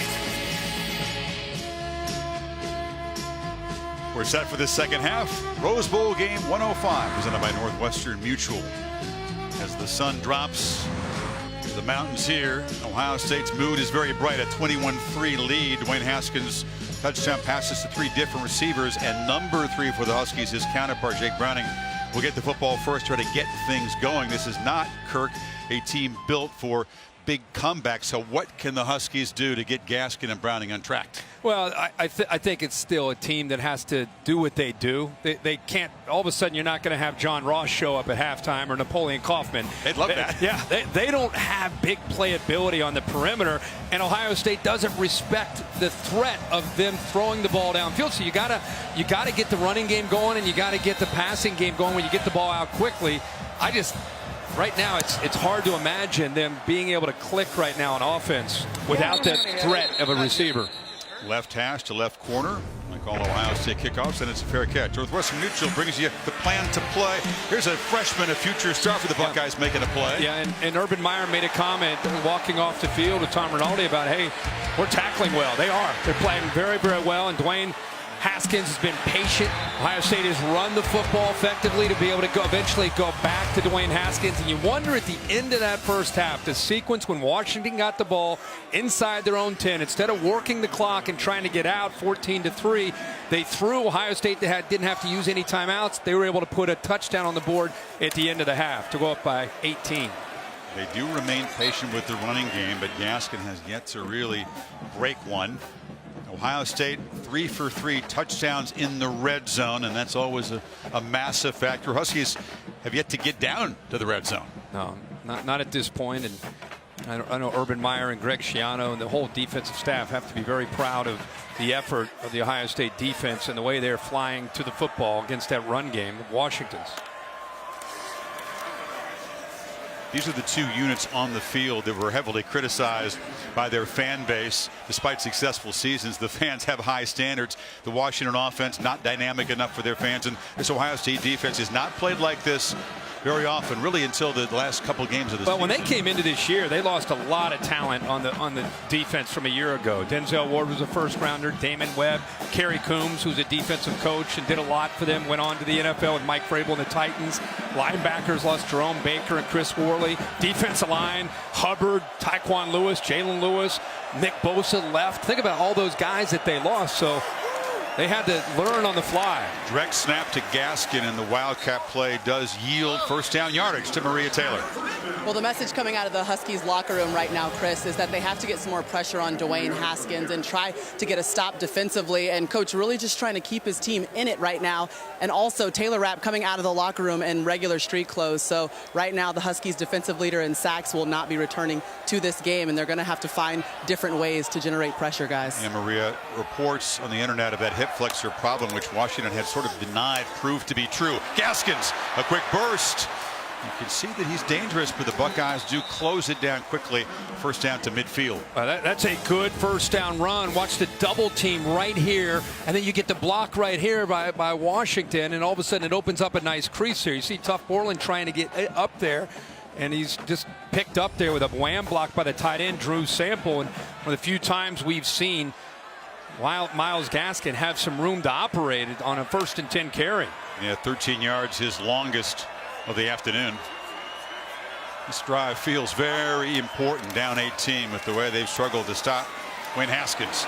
Gaskin in the clear again, weaving his way for another nice gain, another first down. Now there's his patience, and you'll see a nice block he picks up by Bocelli on the safety right here. Right there, he does a nice job, effective block, and that's what, instead of it being a 5 or 6 yard gain, the block by Bocelli allows him to be able to get even further to extend that play for a first down. Now all of a sudden you get the linebackers and safeties aware of the running game. That's where play action can be more effective, as much, again, man to man that Ohio State plays. Savon Ahmed picks his way for a short gain. Draymond Jones stopped him. Schiano and Meyer will be trying to keep this defense from letting their guard down. They played so well. Don't want to let the Huskies cut into this lead very quickly in the third quarter. Still need to play with the same urgency that they were playing with in that first half with that lead. Schiano was an assistant for Penn State, and they had that powerhouse team in the '95 Rose Bowl, beat Oregon. Browning swarmed and sacked back at the 40. Jayshon Cornell, a backup defensive end. Ohio State brought the house. They brought everybody, and the offensive line just didn't know what to do. They didn't know who to pick up. Miscommunication, frees up right away. Jayshon Cornell's able to get in there, but the rest of the defense, you can see they brought linebackers. They brought a safety there. So Greg Schiano rolling the dice on second down, and it pays off for Ohio State. The back end's had some problems this year, but that front, it is deep, athletic, and dangerous. Third and very long, they try a run, and he is swarmed. That was Davon Hamilton, another talented backup making the play. Yeah, they do rotate a lot of bodies. This time he comes from here. We've seen Draymond Jones with this ability to be able to shoot through those gaps. The depth, the athletic ability, the quickness of that defensive line, winning the battle up front. But go back to the blitz by Greg Schiano there. Great call to get an aggressive offense coming out in the second half behind the chains. Huskies again failed to reach the red zone. They get close, but they are knocked backward, and Whitford knocks it into the end zone for a touchback. Wayne Haskins, his turn. He'll get the football back, up 18.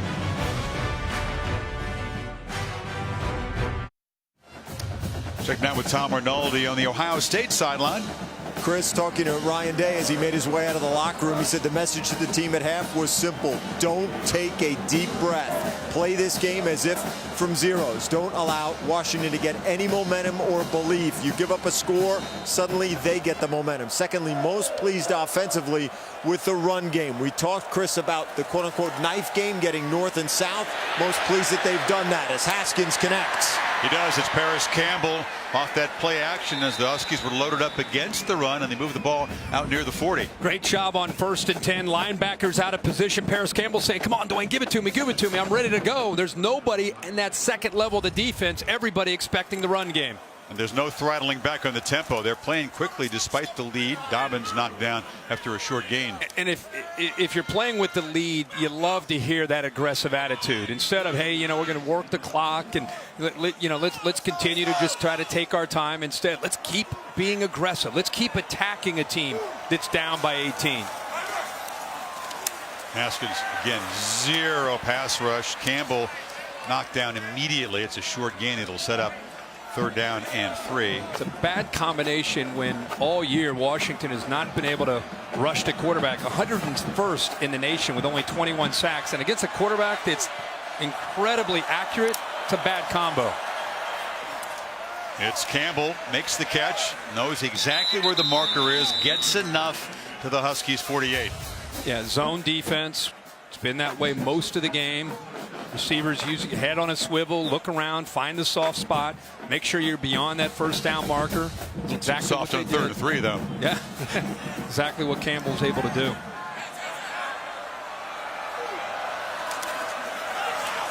Long 1st down throw. It's KJ Hill on the perimeter, and he's going to drag some Huskies for another 1st down inside the 40.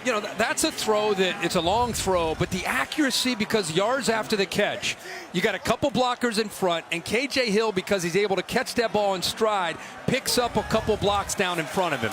They're trying desperately to get at him. They blitz him. It leaves Hill open right down the middle, and he makes a diving catch inside the 5. Going hurry up. The defense out of position yet again. And this time they get behind the linebacker, Ben Burr-Kirven, known as a tackling machine, but not the best in coverage. Got behind him. Safety's not there. 34-yard gain, and now Dobbins just walks in, and Ohio State stretches the lead.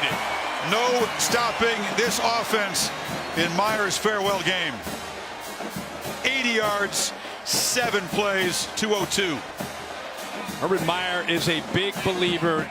Whether you have the lead or you don't, you come out of the second half with that first possession. You're the aggressor. You attacked him. You heard Tom Rinaldi hearing what Ryan Day said.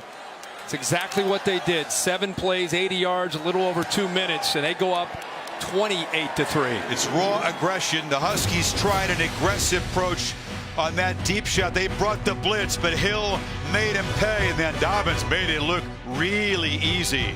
28-3.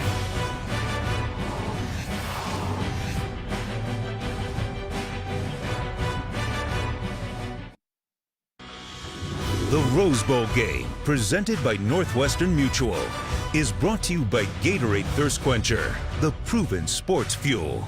Allstate, reminding you that football season is mayhem. And Samsung QLED TV, the official TV sponsor of the College Football Playoff.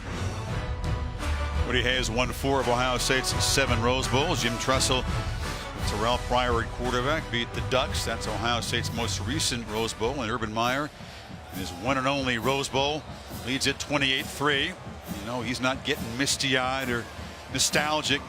Very much on the job here, despite a 25-point lead against an offense that has really struggled.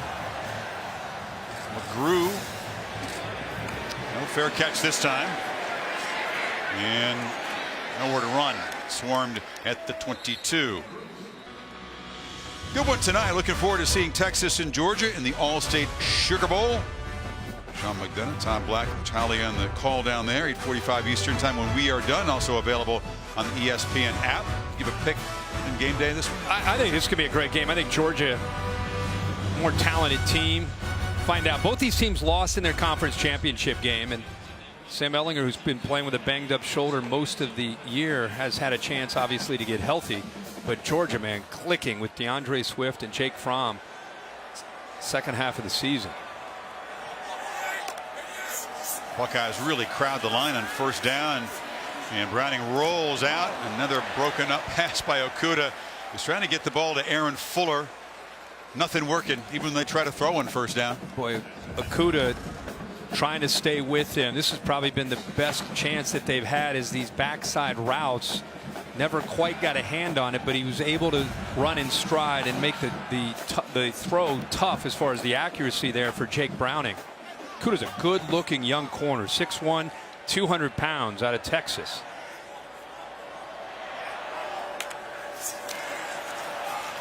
Gaskin has a crease and gets a first down. If you're the quarterback, Jake Browning, and you've won 39 games, but you know that your offense, Kirk, has gone 17 possessions in a row now without scoring a touchdown. You're trying to find belief for your guys down 25 here. First down run, short gain. I think when you watch college football today, whether it's a spread or it's more of a traditional offense, you have to have answers. You have to have the ability to run, and you have to have the ability to throw. If teams load up like Ohio State's doing against their run, you got to make them pay for it with the passing game. It's not all on Jake Browning. He's got, for the most part, possession wide receivers, and when a team's playing man-to-man, you can't get the ball thrown downfield. Man, it makes it hard on the passing game and the running game. Pacelli has been busy. Broke free initially. He's got a nice good burst. Malik Harrison closed him down. It'll be third down. And those 17 possessions, close your eyes. How many times can you envision this Washington offense throwing the ball effectively 20 yards or longer downfield? Well, they try a run. That's Gaskin doing a good job. He bounced free of contact and does get a first down. There is a flag down. Yeah, they only take about 4 deep shots per game, which in this modern era, that's a very low number. No, and I just think that it makes it really hard, and they haven't been the best in the red zone. So it makes it hard against this kind of a defense with these kind of athletes to go 10-play drive, 12-play drive. There's no foul for a face mask by number 25 of the defense. The grasping was at the shoulder pad. First down. Their thought was, because they've struggled so much in the red zone, they might take some shots downfield outside of the red zone. But they haven't done that. They've only had 2 opportunities to even threaten to score. 5, Pacelli's a guy that can get downfield. We talked about the tight end, Hunter Bryant. We haven't seen much of him at all. Those are really their 2 guys that can make a play downfield. And if you don't make a play downfield, it makes it easy for a defense to squeeze the rest of your structure and your offense. Dump it off short. Ahmed. Tackled at the 46 by Chase Young. How about Chase Young drop in there? Think of Chase Young. Think about one of the better pass rushers in the country at 6'5", 265, a sophomore. You know, Nick Bosa, of course, electing to sit out after the injury that perhaps would have kept him out till December. But Chase Young was telling me how much Bosa has helped him prep. They get on FaceTime, and he helps him break down the opposing tackle's tape. This is Gaskin spinning free, and even though Bosa hasn't been here, and the void is enormous, you see both Bosas were hanging around on the sidelines today. Joey as well, of course, getting ready for the playoffs. But good job out of Nick to help. Yeah. Is his heir apparent prep for that was the thing that always blew me away about Nick when he came in as a true freshman. You know, his brother had left and he had such a legacy, but Nick came in humble, eager to learn from Tyquan Lewis and some of the other great, you know, you had Sam Hubbard. He became more of a technician, and now he's trying to pass that on to Chase Young. It's very cool. Third down play, it's play action, and now a throw far side, and the catch is made by Cade Cotton. Finally, a Husky tight end makes a catch, and it moves the ball inside the 30. Tough for Jonathan Cooper as a defensive end with a big body, 260 pounds, to try to get out into the flat here. And that's what he's asked to do. I think he recognized it a little bit late. Malik Harrison, also the linebacker, trying to get out there, but a good call by the Huskies there on third down. Caught Ohio State napping on that flat into the boundary. Cade Otton's uncle was Brad Otton, of course, who played quarterback at USC. And now Browning's going to be hit hard, smacked by a couple of Buckeyes. It was Chase Young around the edge, and Haskell Garrett got him too. Well, that's what Chase Young is known for. When you think about him, he's able to come around the corner here. He is sudden with his size. Again, 6'5", 265, but he was not in there alone. The rest of that defense, Garrett, I mean, seems like every time, every series, we're talking about a different defensive lineman making a play. They go deep. Second and 16. It's Ahmed with a short gain. Talk about this Buckeye front and how deep it is. You realize in the back seven for Ohio State, when the coaches voted their all-conference teams, there wasn't a single guy in Ohio State in the back seven on the first, second, or third team. That's almost inconceivable. Jordan Fuller made second team all-conference for the media, but the coaches voted. Not one guy in the back seven. Saw that. Crazy. They're playing like they have a chip on their shoulder today. It gives them incredible motivation. Need 13 on third. This time, no pressure. And the catch is made by Fuller in traffic. It's going to be fourth down and about 4. Sheffield stopped him. Yeah, about an 8 or 9 yard pickup there, and there's no hesitation, I wouldn't think, from Chris Peterson. I mean, at this point, 28-3, almost 3 minutes to go in this third quarter. He has to pick up points here, and he needs a touchdown. Buckeyes continue to rotate fresh bodies in there on the front. Some very young guys, very inexperienced dudes in there to defend this fourth down play, and they're trying to get organized.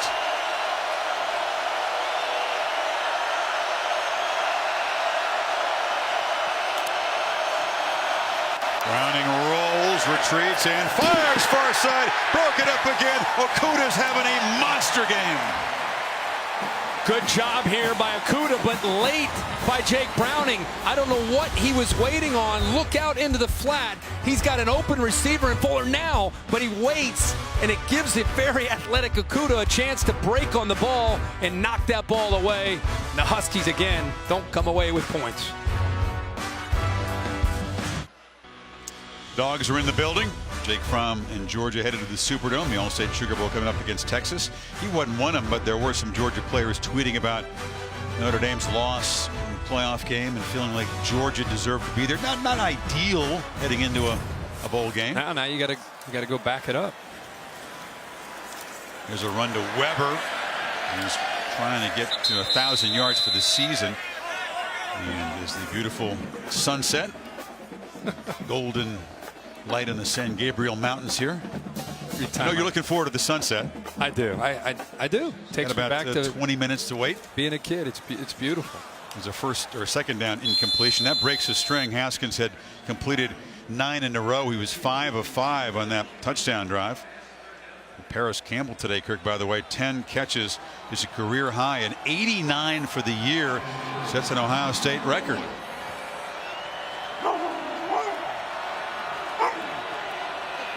That Husky's having a good day.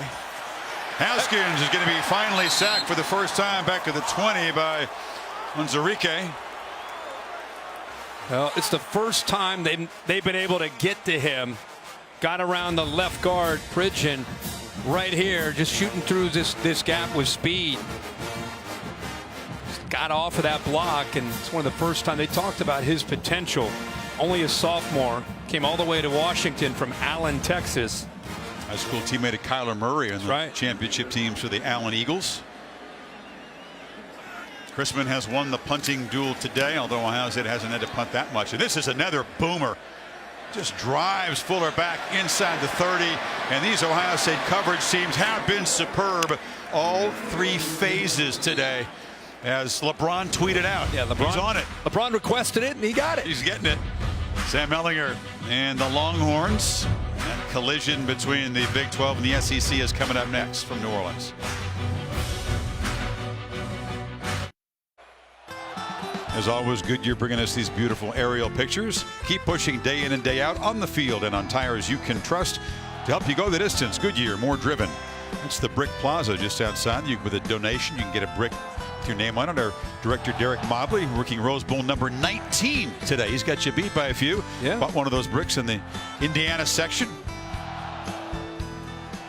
The Washington fan section trying to stay positive here, but they are in a deep hole, and Jake Browning takes a deep shot finally down the field, and they finally connect with Hunter Bryant. A big weapon in the game plan coming in. Kirk, we haven't seen him until just then. Well, they finally get him loose in a matchup with Jordan Fuller. And Jordan Fuller, the reason he's slow, how about the concentration by Bryant? And he did secure that ball before he went out of bounds. There was a nice job of setting a pick at the line of scrimmage to free him up and get him away from Fuller. Longest completion for Browning, 24 yards. They've visited Buckeye territory now 4 times. Haven't yet got in the red zone, though. And Gaskin's knocked down after a 2-yard You're right. gain. It seems like they get to it, but inside the 40, and Greg Schiano gets a little bit more aggressive. He turns it loose with some blitzing with linebackers and safeties. Again, he doesn't feel threatened. I know they just hit Bryant, but you said that's their longest pass so far. They don't feel threatened, so why not get more aggressive as Washington moves into that territory? Final minute of the third quarter. And as Browning rolls and gets rid of it quickly this time, but Drew Sample is swarmed immediately by Brendan White, who makes the start at safety. And good conversation with Brendan White yesterday. His dad diagnosed with ALS. He found out in the summer. That's a very, very difficult disease, and he talked about how tough it's been on his dad and his family, but really staying positive. I've known Brendan since he was about 8 or 9 years old, playing with my twins over at the Woody Hayes facility. A remarkable young man, and I've known his dad for 20 years. Just a great man, and just staying positive throughout everything he's going through right now. Pressure again. Browning gets it out. Long throw, catch made by Fuller. Better stuff from the quarterback. More decisive on this drive, and it's a first down. Yeah, that's the part of his game that I think most Washington fans will tell you that they have fallen in love with over these last 4 years. That pass rush, by the way, was on him, and yet he still makes an accurate throw and a long throw to the sideline to be able to pick up that first down. But Ohio State adds a touchdown to the lead in the third quarter and headed to the final quarter. Rose Bowl 105. It's 28-3. His team's not winning, but he's still having a good day.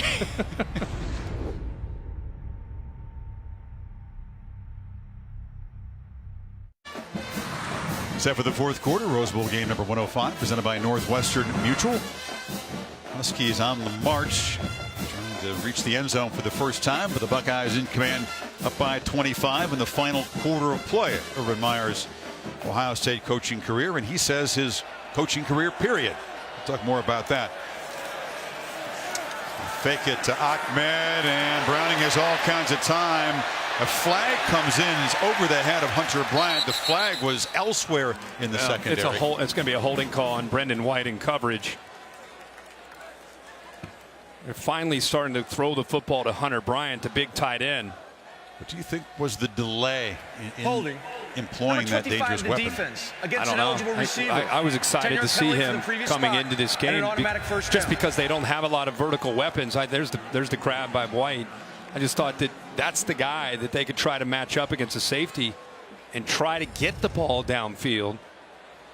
And between he and Bocelli, that's really only 2 chances. Made the 24-yard catch earlier in this drive, his first. And the Huskies are now They're getting closer to that red zone. They're just a yard away. First down at the 21. Gaskin.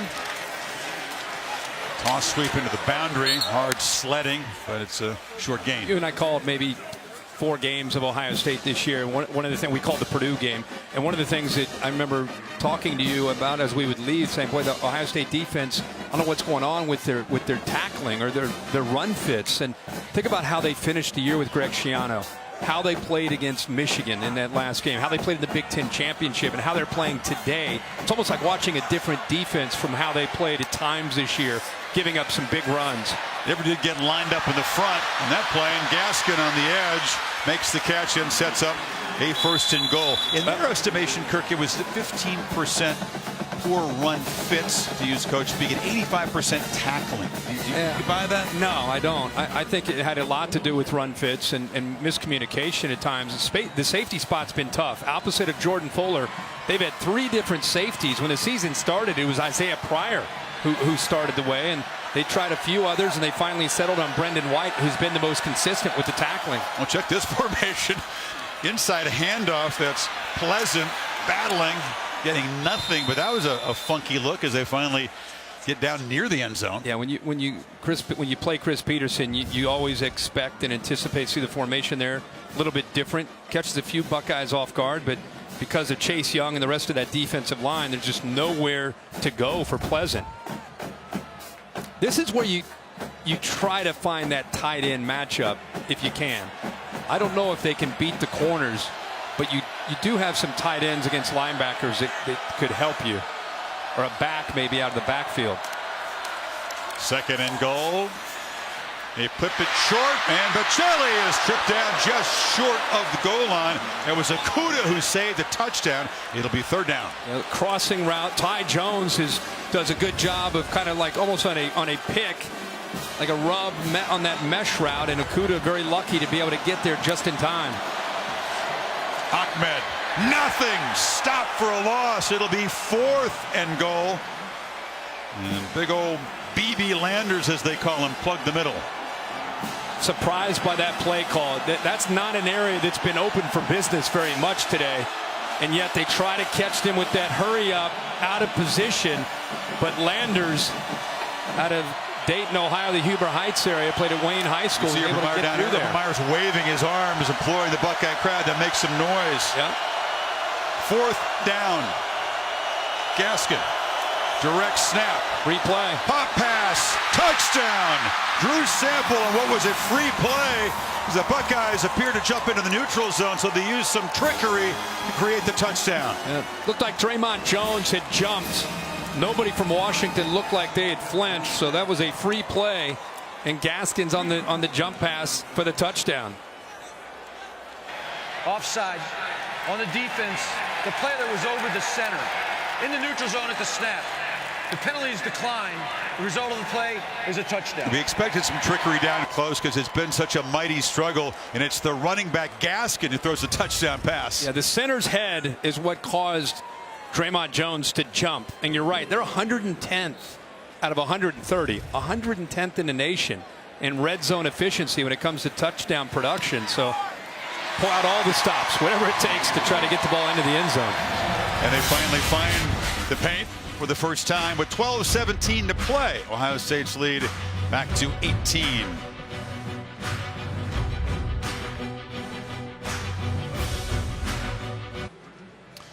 Vince Young of Texas headlining a Rose Bowl Hall of Fame class that includes George Halas, Pop Warner, and Randall McDaniel on the right. Of course, who can ever forget the BCS championship game? Vince Young in a game of incredible star power, leading Texas down the field. The game winner in that iconic shot captured by John Lubash. Luby, part of our crew. Confetti. Vince Young, that's just a moment of a lifetime, isn't it, John? I mean, that was an incredible thing to witness. You walked out of here, Kirk. I know you felt the same way, thinking, I might not see anything quite that special again. Of course, we've been lucky the last couple of Rose Bowls to see some special ones. How about the 4th and 1 stop that got the ball back to Vince Young when they stopped? Texas stopped Lindale White. Let's go look at this game from this year. Capital One rewarding performance going to Paris Campbell for against this zone. He's done a very good job of an awareness and a feel for settling down and trying to get yards after the catch. He's already has 10 catches on the day, the big touchdown. He's been his go-to man all year, breaking a school record with receptions. Over 100 yards, closing in on 1,000 for the season. Paris Campbell, interesting guy in his career as the Buckeyes begin this drive. A guy who sometimes, because of his enormous talent, the bar was set high and was criticized for some drops on some deep throws, but he's worked hard on that. They played to his strengths, which is running after the catch. The guy has grown up as a leader, part of that trio of receivers who are captains on this team. Now he sets the record for single season receptions here. I think that's been the difference to go along with Dwayne Haskins' skill set, is the leadership and the way this receiving crew has gone over from the last 2 years to where they are now as seniors, setting the tone really for this offense.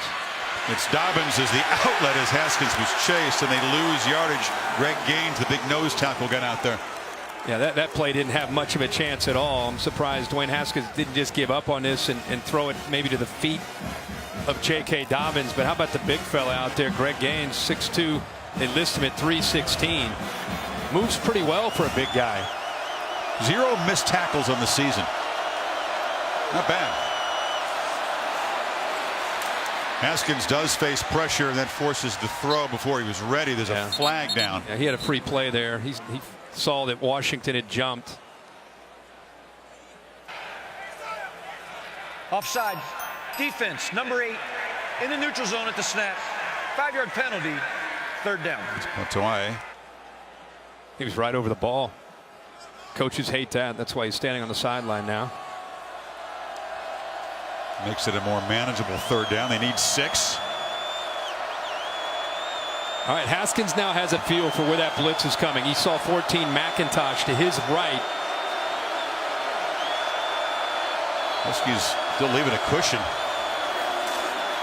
And they flip it short. It's one of those crossing routes. That's what they hope to do. Campbell makes the catch and immediately knocked down by Miles Bryant, and the Huskies get the stop. That worked perfectly for them because they brought 14 McIntosh, but then played zone behind it, so you still have eyes on the ball, and it allows Miles Bryant not to be man-to-man and with his back to the quarterback into the football, but sitting there waiting for that crossing route underneath, and broke on it perfectly.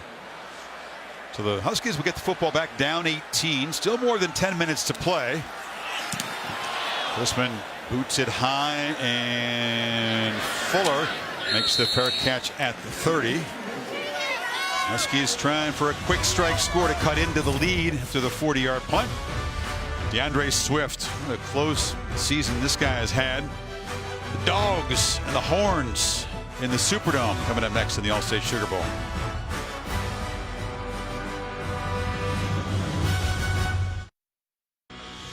The Rose Bowl game is presented by Northwestern Mutual. Spend your life living. And in part by AT&T. More for your thing. That's our thing. Taco Bell's new Cravings Value Menu. Value beyond belief. And the Ford F-Series. Built Ford tough. Built Ford proud. And Chris Peterson and the current Huskies certainly hoping to join that roll of honor. Washington players and coaches who won the Rose Bowl. Don James capped his career here with a loss, as did Bo Schembechler 3 years before that. James did win 4, though. And Urban Meyer, his debut Rose Bowl game is his farewell Ohio State game. Almost take that question mark away if Ohio State can create more havoc. But Browning working downfield, threw it behind Bryant, who can't come up with it. He had him. A mix-up in coverage. You had Ohio State playing man-to-man on the left, and they started to play man and then broke free and played zone. If he catches that football with his speed, he turns and he's running at least to the 30-yard line. He knows that Ohio State just caught a break because they blew a coverage. First time we've seen that all game. You could see him say, oh my God. Yeah, Okudah was in man-to-man with him and let him free. The one thing that would give the Huskies hope is a big play at this moment. Gaskins gets around the edge, and look out. Has to cut back, stutter step. The pursuit finally caught up to him, but it's a gain out near midfield, and this is exactly what Washington needs. Yeah, pen and pull, where you're going to see the linemen coming around. They're able to secure the edge there. Nice couple nice blocks there, and he's got surprising speed. He's known for his low center of gravity, great balance and durability, but he turned the corner there and picked up some big yards. Meyer believes his defense dropping in intensity just a bit in this possession. 19-yard gain. Washington has to keep with the pedal to the metal, though. They got to score very quickly.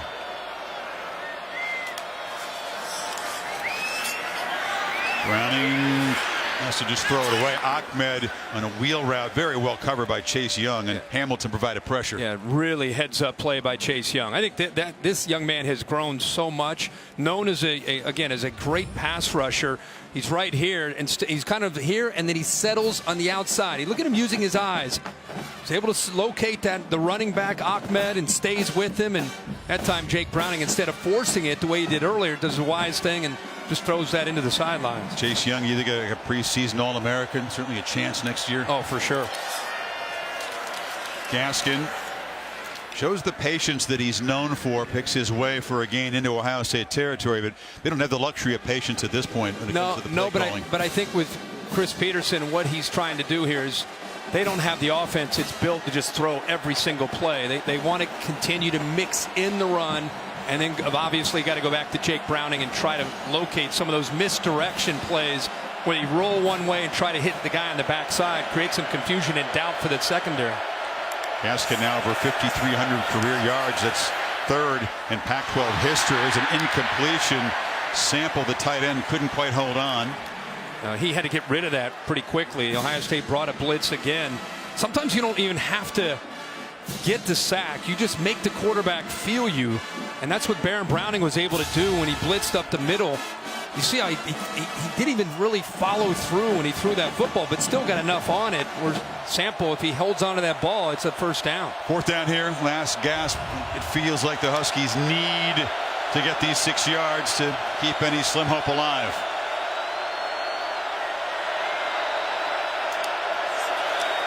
Here comes the blitz. Browning backpedals, incomplete. There was nobody available, and he had no more time. No, Ohio State not disguising it at all. Walking up their linebackers. Malik Harrison comes free, and Browning's actually falling backwards and just throws it. Play never really had a chance.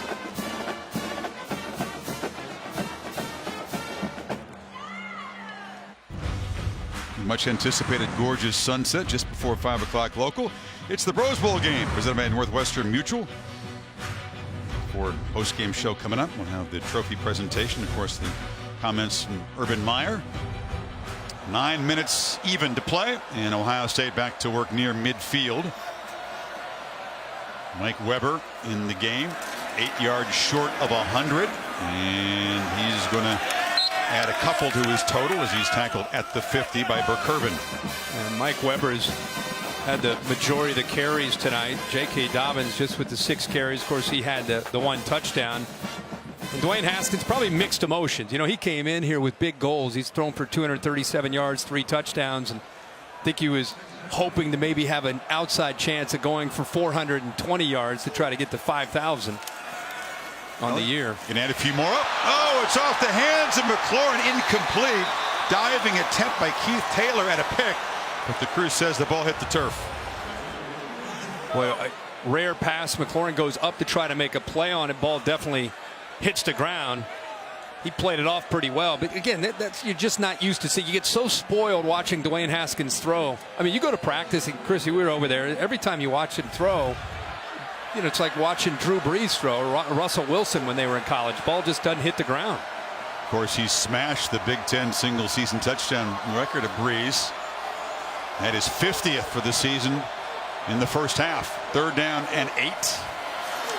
Huskies bring pressure, and that's Burkervin flying through on the blitz there, and it forced him to get rid of it, and it's 4th down. And again, another opportunity for Ohio State on 3rd down to try to run those crossing routes. They've had so much success this year, but Paris Campbell caught up there in the traffic, bumped into Miles Bryant, and Haskins just anticipating he might be able to get through there cleanly and was unable to. Seen Ohio State a little bit like Alabama the other night in the Orange Bowl, get a big lead and lose focus. That's 3 straight 3-and-outs as the Huskies defense has been playing hard. They're still battling. Chrisman has it partially blocked.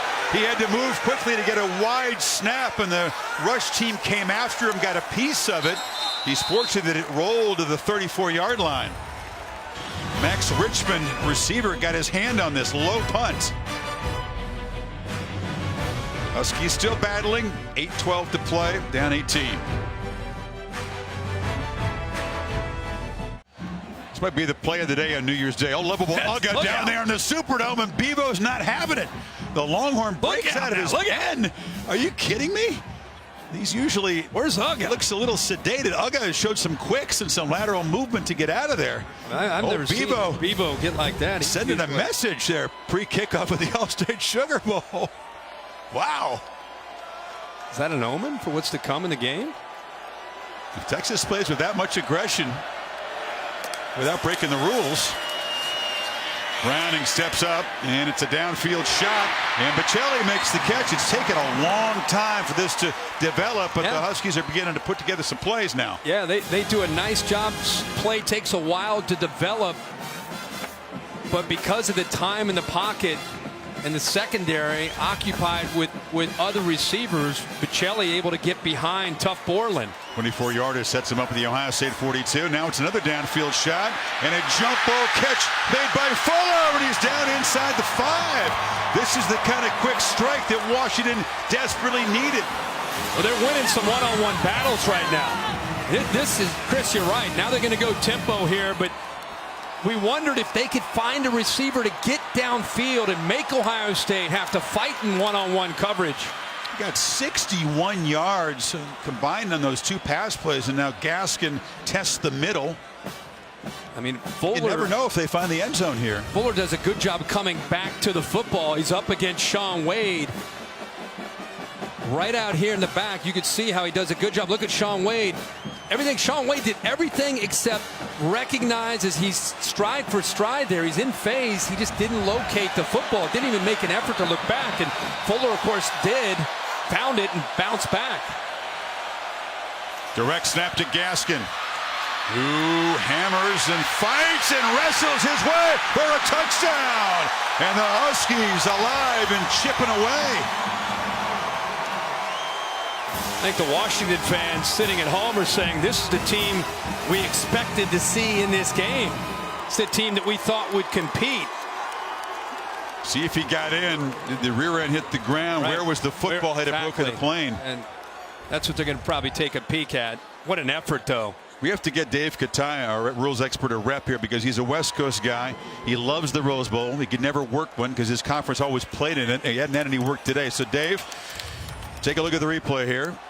What they're looking at is any body part of the hand or foot touching the ground before the ball breaks the plane. Right now, you see his legs down. That looks short. Six-inch line, it looks like. It looks like the 6-inch line. You've got his ankle down first. So what they're looking at is that type of contact before any part of the ball breaks the plane of the goal line. The rule is any part of the ball breaking the plane of the goal line before the runner is down makes it a touchdown. But to me, it looks short by 6. Yeah, I agree. John McDade at the SEC will confer with the replay official Gerald Hodges. It'll be 3rd down just short of the goal line if the touchdown is taken off the board. And every play and every second matters for Washington. Sure does. But because they've been able to force back-to-back 3-and-out to this high-powered offense, they've been able to hang in the game barely. All of a sudden, Gaskin's starting to have himself a night. 119 yards, almost 5.5 yards per carry. And that last one, he met Jordan Fuller at about the 3-yard line. Heck of a collision to be able to fight even to come close to that goal line. Miles Jersey tells a story. He's had to work for all of those yards. Yeah. Grass stains everywhere. Yep. Only back in the Pac-12 to ever have 1,000 yards or more in 4 straight years. After video review, the runner's backside is down prior to the ball breaking the goal line play. The ball will be placed at the 6-inch line, where it'll be 3rd down. Only the 10th guy in FBS history to do what you described, those 4 straight 1,000-yard seasons, and he's had over 1,200 yards, as a matter of fact, in each of the seasons. Yeah, you just don't see that happen because a lot of guys, after having 3 really good years. Many of them go off to the NFL. So many of those great backs don't have that 4th year and that chance. He joins Ron Dane. Just he and Dane at 1,200 plus 4 years in a row. So 3rd down. Gaskin in the game, lined up behind Damari Pleasant. They sneak a lot in this situation. And it's a pitch to Gaskin, who's going to get the edge, and this touchdown will count, and the Huskies will be back within 11 with 6:42 to play. And the worst thing that happened by him not getting in is the clock. At this point in the game, the clock running before that snap, but a really good play call to be able to get him to the corner. Ohio State pinching into the interior there, maybe anticipating quarterback sneak or maybe coming up the middle, and Washington one step ahead of them, getting the ball to the perimeter. Here's Peyton Henry to make the lead 11. If you're Peterson, do you go for an onside kick, or do you kick it deep, mindful that your defense has been playing better football after halftime? At this point, with 3 timeouts, knowing Chris Peterson, I think he'll kick it deep, trying to hope that his defense can continue to play well. But it's a heck of a drive at a very meaningful point in the game where all of a sudden Jake Browning has had some time and he's got some receivers making plays. Buccelli here early, ball over the top of Tough Portland in front of the safety Jordan Fuller. This is a heck of a play right here. Aaron Fuller one-on-one with a very good defensive back, puts his hands up at the last second and makes a big play, and then of course the touchdown. Really good play call here by Chris Peterson and Bush Hamden, the offensive coordinator. Just like that, they're down by 11. 2 possessions. Subdued reaction from Browning. He knows there's a lot more work to do. They had a very deep hole to climb out of, down 28-3, but it's a Husky roster built with guys who have grit and toughness, who play with a chip on your shoulder, and you can't overstate how important it is for Washington to get to the Rose Bowl. So many of the players are from this state, overlooked by USC and UCLA, and they come to the backyard of the Trojans and the Bruins, and to play the first Rose Bowl for this program since 2000. They were highly motivated. They were being badly outplayed, but they have showed some fight. It will be a deep kick. So McCall is not even going to risk a turnover on the return. He just makes a fair catch. NFL Wild Card Weekend begins Saturday on ESPN and ABC and ESPN Deportes. What do you think? Andrew Luck and the Colts, buddy Deshaun Watson and the Texans in Houston, 3 o'clock Eastern on ESPN.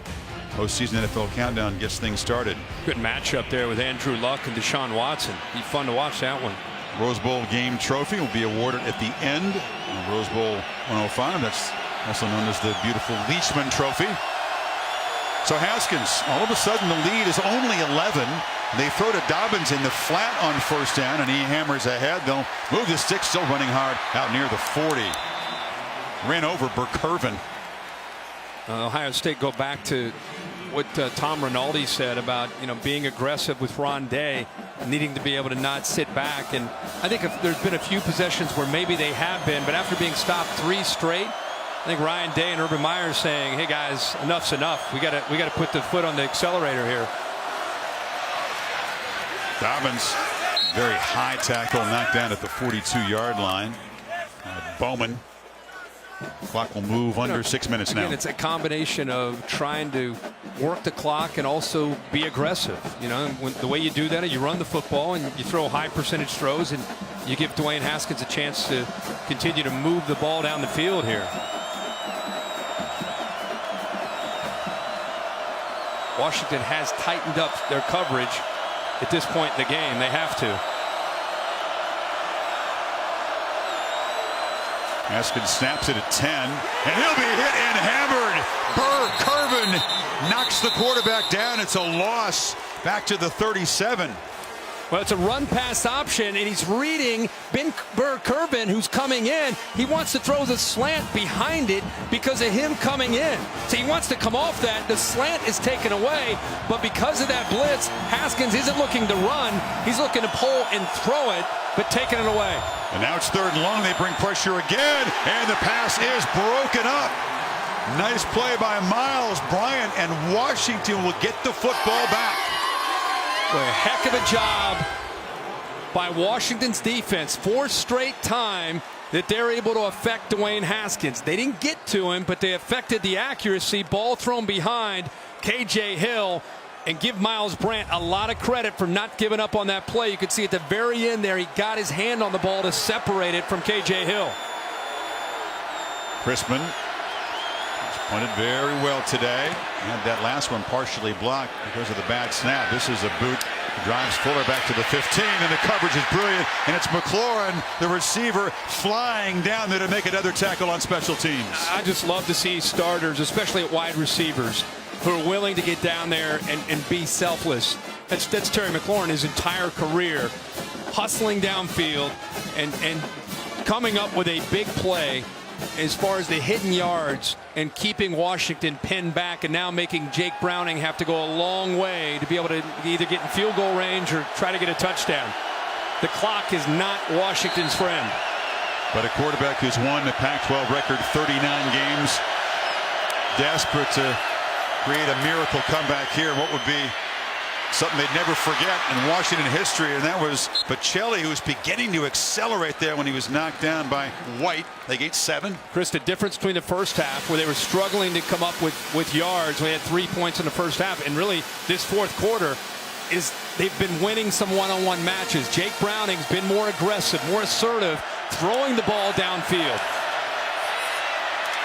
Clean pocket, but the ball is batted down at the line. They had Bocelli in a crossing route, but Malik Harrison said, Yep. If Malik Harrison does not make that play, Bocelli not only catches that ball, but he's got a ton of room after the catch. 39 right there, gets his left hand. There's 5, Bocelli, and what you couldn't see is nobody in front of him. He had created a pick in the secondary. Yep. He was wide open. Huge play. That's worth remembering by Harrison there. Sets up a 3rd and 3. Buckeyes scrambling around. Pressure, they flip it short. Gaskins got it, but they'll sling him for a loss. It was White making a big play, and it's 4th down. Give Brendan White all the credit. He is in control out there. Watching him pre-snap, he's right here. He sees this the entire way. Watch him locate it right away, doesn't hesitate, and is able to take away that cushion and make the play in space. Great awareness. Boy, Brendan White has grown up so much with more reps, more recognition, and playing so much faster at that safety spot opposite of Jordan Fuller. Here we go, 4th down. Huskies need 8, and they will stop the clock. Talk about this play to keep any hope of an incredible comeback alive here. And I was just talking about Brendan White, not just making the play, Chris, but what I was talking about is how aware he is of seeing, he's recognizing formations, he's calling the play. You got the guys coming on late, but it's his communication. That's been lacking early in the year. His communication, and then being able to recognize the ball being thrown out to Gaskin. That's a difference maker on the back end. Chase Young, don't forget his contribution there. He provided pressure against Browning off the edge. So unless Washington can come up with 8 yards and a 1st down here inside of the final 4 minutes, Ohio State will take over deep in Washington territory and should be able to secure the school's 8th Rose Bowl victory in Meyer's farewell.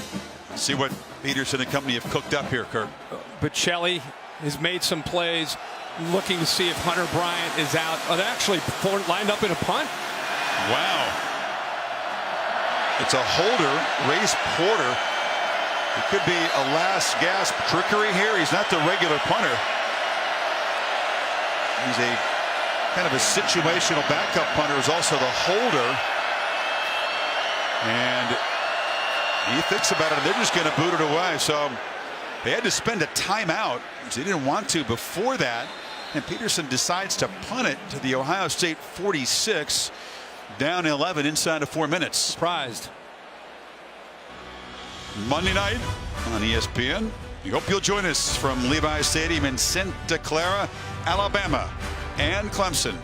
Round 4 for the national championship. These two teams have been the dominant teams. The quarterbacks have been brilliant. Tua Tagovailoa, his first full year as a starter, hero of last year's championship game, and Trevor Lawrence has been brilliant as well. It's going to be fun to watch those two quarterbacks and those two coaching staffs go head to head.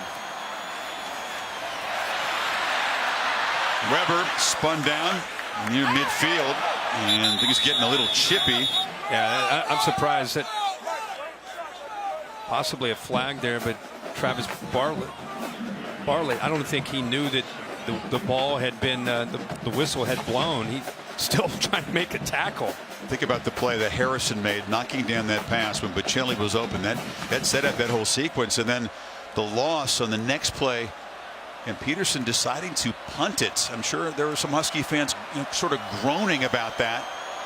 But instead of gambling on 4th and 8, they're hoping the defense can create a takeaway. With more movement again by that offensive line. False start. 66. Offense. 5-yard penalty. 2nd down.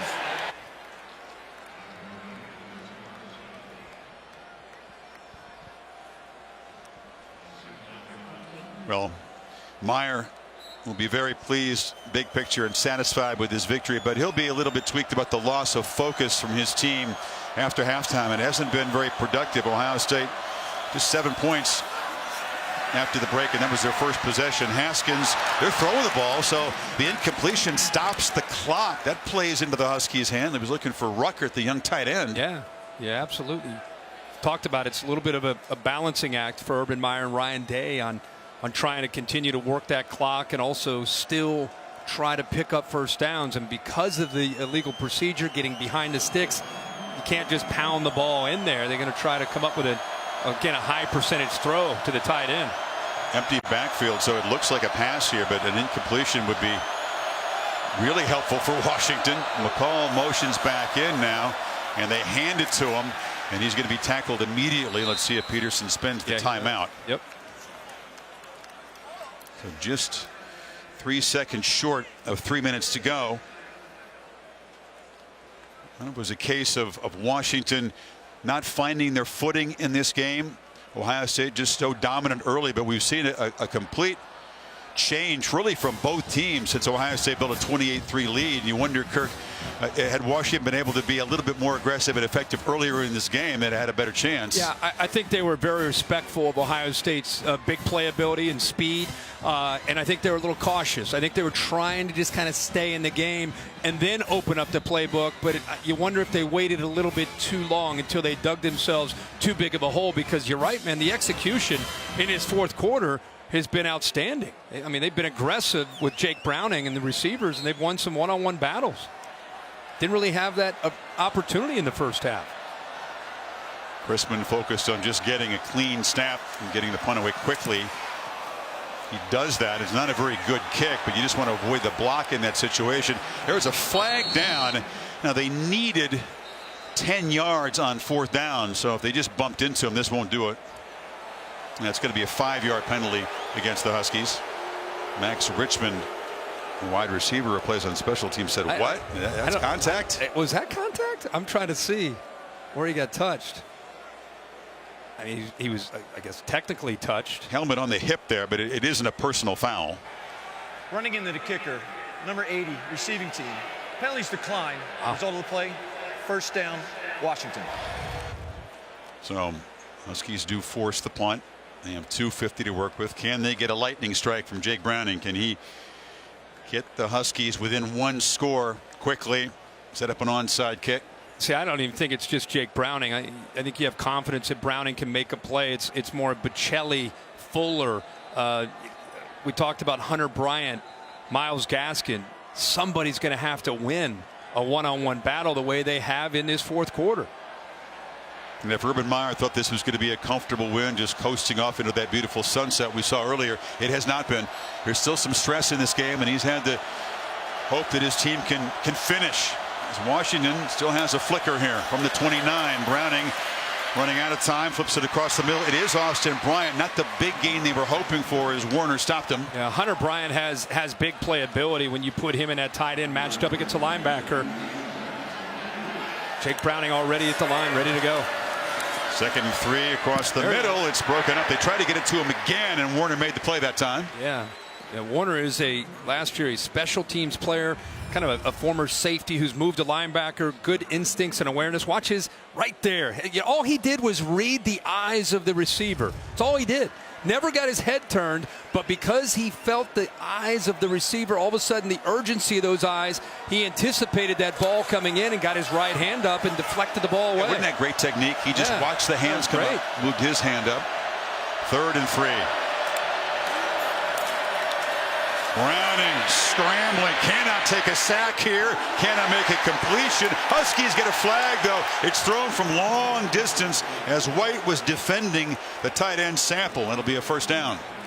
Jake Browning's athletic ability keeps his play alive. What they get Brendan White for here is grabbing onto the jersey of the bigger tight end. Drew Sample is trying to pull away from him, and when a quarterback improvises and starts to pull away from the secondary, occasionally a defensive back will get his eyes in the backfield. Pass interference, 25 defense. Penalty places the ball at the spot of the foul with automatic first down. Jake Browning, again, that athletic ability to get out of there. I mean, you can't really see there as the right hand grabbed onto that back of the jersey of 88, and that's what they called. Ohio State fans booing the call. Moves the ball to the 47. Clock stop with 2:24. Four-man rush. Browning has time and delivers, and a drop right in the middle of the zone by Ty Jones. Cannot afford plays like that on the Washington side. First of all, well-designed play to get this into the middle of the field. This is getting your eyes upfield before you catch the ball. I mean, you see that. That's textbook on what not to do. Ty Jones has had a great year this year for this team, especially in the red zone, but that time starting to think about that safety hitting him before he held on to the ball. Browning has to escape. And stumbling, bumbling, just heaves the ball underhanded into space to avoid the sack from Draymond Jones. I mean, ended up being a heady play. Draymond Jones is laughing about that, like, how in the heck? He's talking to him right now. How did you get out of that? Draymond Jones is one of the stronger, more dominant defensive tackles in this country. He has it, but how about that? Just a heave-ho before Tyreek Smith gets him and finishes it off. Both players having a laugh in the heated competition at that play. What can you say? 3rd and 10. Ahmed motions back in just in case the Buckeyes bring some pressure here. Play clock winding down. Browning has to backpedal, lofts it up, and what a catch! Hunter Bryant went up with one big hand and grabbed it, and the Huskies are alive with the 36. Well, he knew exactly where he wanted to go. We talked about Bryant is a handful. Look at the strong, talk about handful. How about the right hand, the strength of that right hand to go up and make that play. Blitz again, catch made underneath. Now Bryant is going to be tackled nicely by White. Where was Bryant in the first half? Indeed. We were waiting for him for 4 weeks. You and I were talking about some of these matchups, and we were excited to see Hunter Bryant. Really haven't seen him until finally in this second half.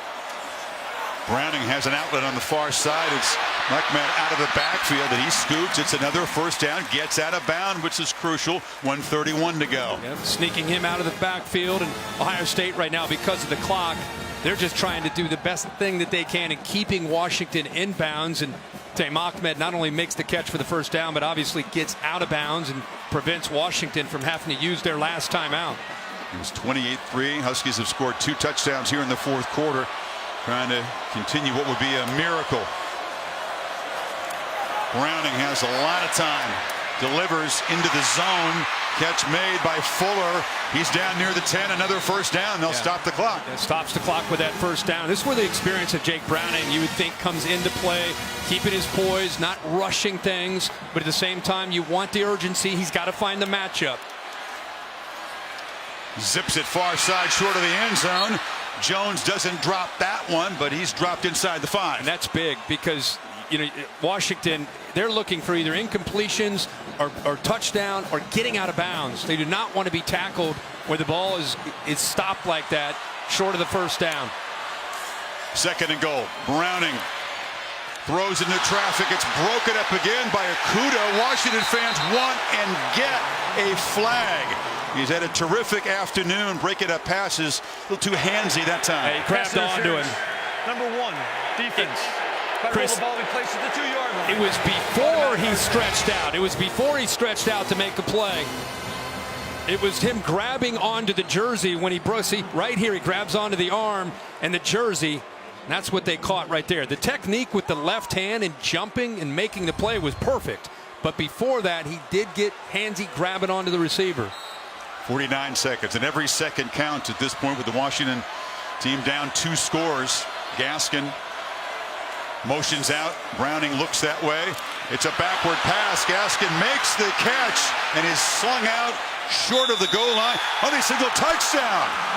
There was some hesitation. Now they say Gaskin did cross the plane with that football. He stretched for the pylon. Well, he gets a great block right here by number 2. Watch Aaron Fuller right there on Tough Borland. That's what gave him enough room to try to get to the corner before Kendall Sheffield has a chance. Boy, I don't know. Is he still in the air? They're going to definitely take a look at that. Is he in the air, and did he get to the pylon? Well, the right foot is down and dragging right there. He's out of bounds before I don't think the ball hits the pylon. They're going to definitely review this. Heck of an effort by the running back to stretch out and try to get that ball on the pylon, but I think the foot is out clearly before the ball gets there. Right there.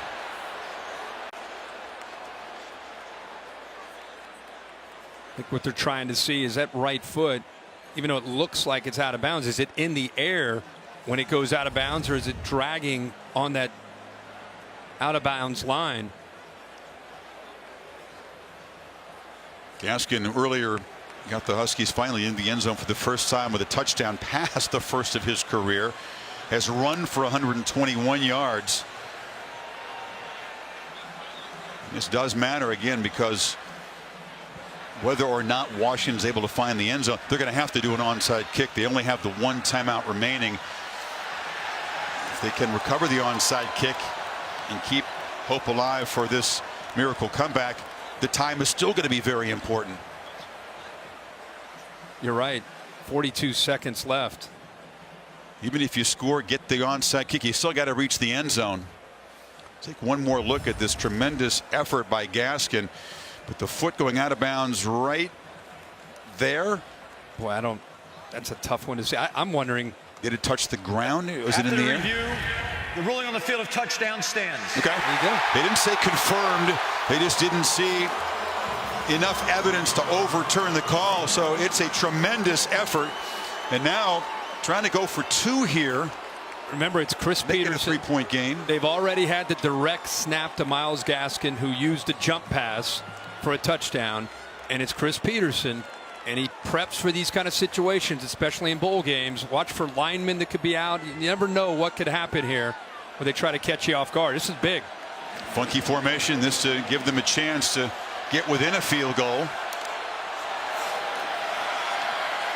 And it's going to be intercepted. And the 2-point try broken up by Brendan White, who's going to take off. White has blockers.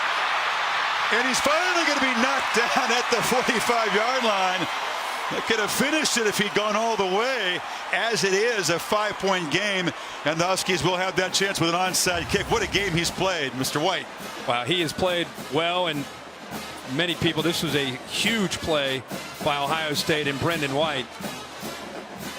I mean, he almost, not only does he prevent the 2-pointer, but almost was able to put 2 more points up on the board for Ohio State. Buckeyes were coasting, Kirk. It was 28-3 with 12:18 left in this football game. And Washington has scored 3 touchdowns.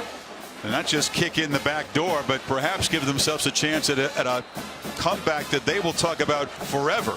Still a lot of work to be done. The percentage of onside kicks recovered in college football is not very good. It hovers right around 20%.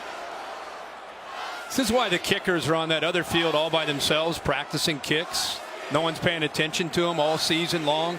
All season long they haven't tried one. This is the first onside kick attempt. There's always 3 or 4 kickers on some random field that are practicing onside kicks. This is where you hope it pays off. No pressure for Peyton Henry. Haven't done one all year long.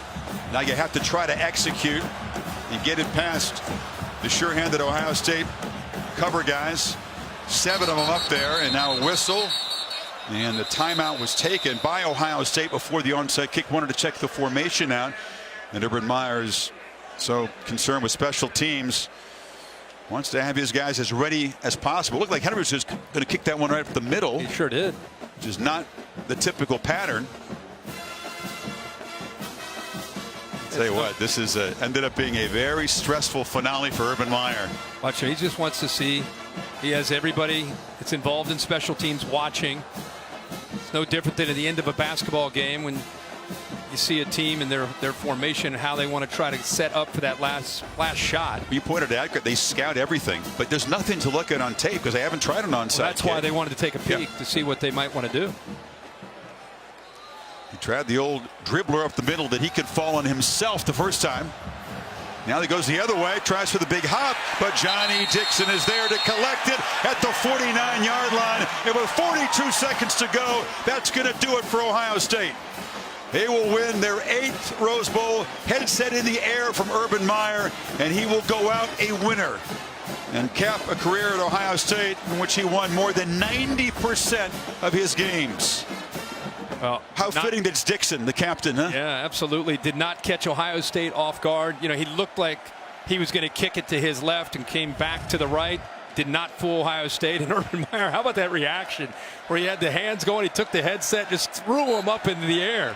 It's a big finish, a flourish for this Ohio State team that did not meet expectations, that frustrated Meyer at times because it fell short of his high standards. And for Dwayne Haskins in his single season as an Ohio State starter, 50 touchdown passes. Oh, what an incredible year, a dream season for a young man who grew up wanting to play and dreaming of playing for Ohio State.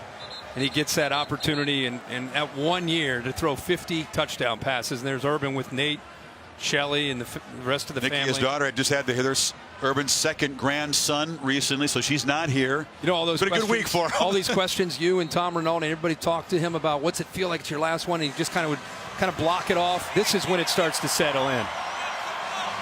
They're like, oh boy, here we go, last one. He didn't even try to run.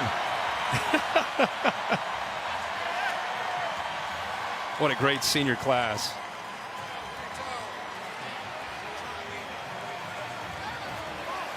He just wanted one more point than Washington today to go out in style. He gets 5 more. Peterson's team battled really hard, staged a stirring comeback. But Ohio State's first 3 quarters was too dominant, the lead too big. Haskins too sharp for most of this game. We'll hear from Urban Meyer very soon. No tears when he embraced Shelley. Nothing like the victory over Michigan earlier for the Big Ten championship. It's because Tommy hasn't gotten a hold of him yet. Well, he has now, Tom. Chris, thank you. Urban, as the clock was ticking down to 0 and more than a game was ending, what was going through your mind? Well, are you kidding me? Until we got the onside kick. All credit to our opponent. That was a hell of a game, man. And a great defense we faced. So Rose Bowl champs, I think we had our 13th win. Going to enjoy it, and time to move on, next era. Everything swirling around this team. What do you say about the effort you got from your players today? Oh, there's a mantra in our facility that says, when I needed you the most, you gave us your very best. And sometimes in real life, people scatter. Those that are really good friends, if they're not, they scatter. But you know what? Inside that locker room, our players, they never scattered. We lost our best player for the year. We had the stuff in the summer. And then we lose a terrible loss, and they play their best football at the end of the season. You said during the week you thought it would be inappropriate to reflect upon your tenure, all that had happened. It would be disrespectful to the players. Well, the moment has come. What do you reflect upon?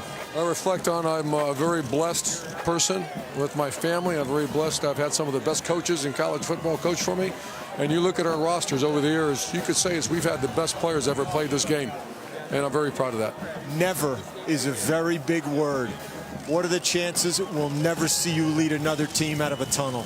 I don't believe that's going to happen. If I'm going to enjoy it tonight, I don't believe I'm going to coach again. Congratulations. Thanks, Tom. The next chapter, administrator, professor at Ohio State. Next season is going to be really tough on him. There's no doubt about that, being out of coaching. But this is a very sweet moment as Urban Meyer and the Buckeyes win the Rose Bowl 28-23, Kirk. Unbelievable to be able to have Urban Meyer finish it off the way he did. And for Ohio State as a team to finish it off, it's a great year. ESPN2 will have the trophy ceremony and more from the Buckeyes. This Rose Bowl game 105. Our honor to present it to you. We hope you enjoyed it. Browning and the Huskies battled, but not quite. The night belongs to Meyer and the Buckeyes. And now on to the All-State Sugar Bowl. Georgia and Texas to continue New Year's Day from the Superdome. Enjoy that one as well.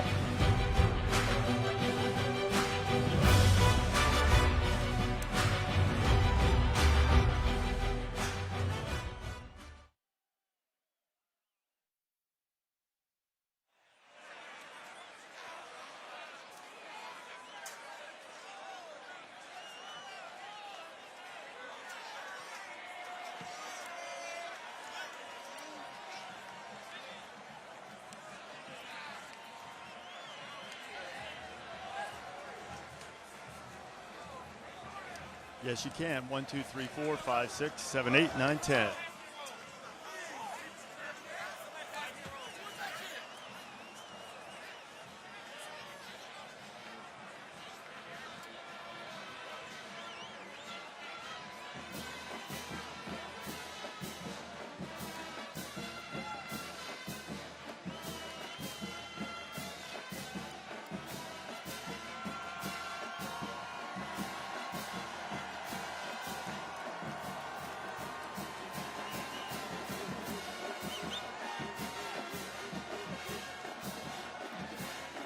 The Ford postgame is brought to you by Ford.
And welcome ESPN2 and the Ford postgame show. Rose Bowl 105 goes to the Buckeyes 28-23 as the Huskies' furious fourth quarter rally falls just short. To Reese Davis now for the trophy presentations. Reese? Chris, thank you very much. What a tremendous game and what a tremendous victory for Ohio State in the 105th Rose Bowl game. We'd like to thank Northwestern Mutual for all of its great support of college football, and now here to present the Leachman Trophy to the champions of the Rose Bowl game. Here is the Tournament of Roses president, Gerald Freeney. Gerald? Thank you, Reese. Coach, on behalf of the Rose Bowl game presented by Northwestern Mutual, it is my honor to present the Lay Leachman Trophy Award. Congratulations.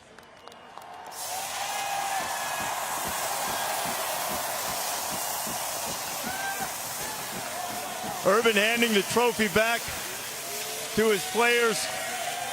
Urban, you called this a bucket list opportunity here. What was that moment like to hold that trophy in your hand? Well, I've been a Rose Bowl fan for as long as I can remember, because I've been a Buckeye fan as long as I can remember.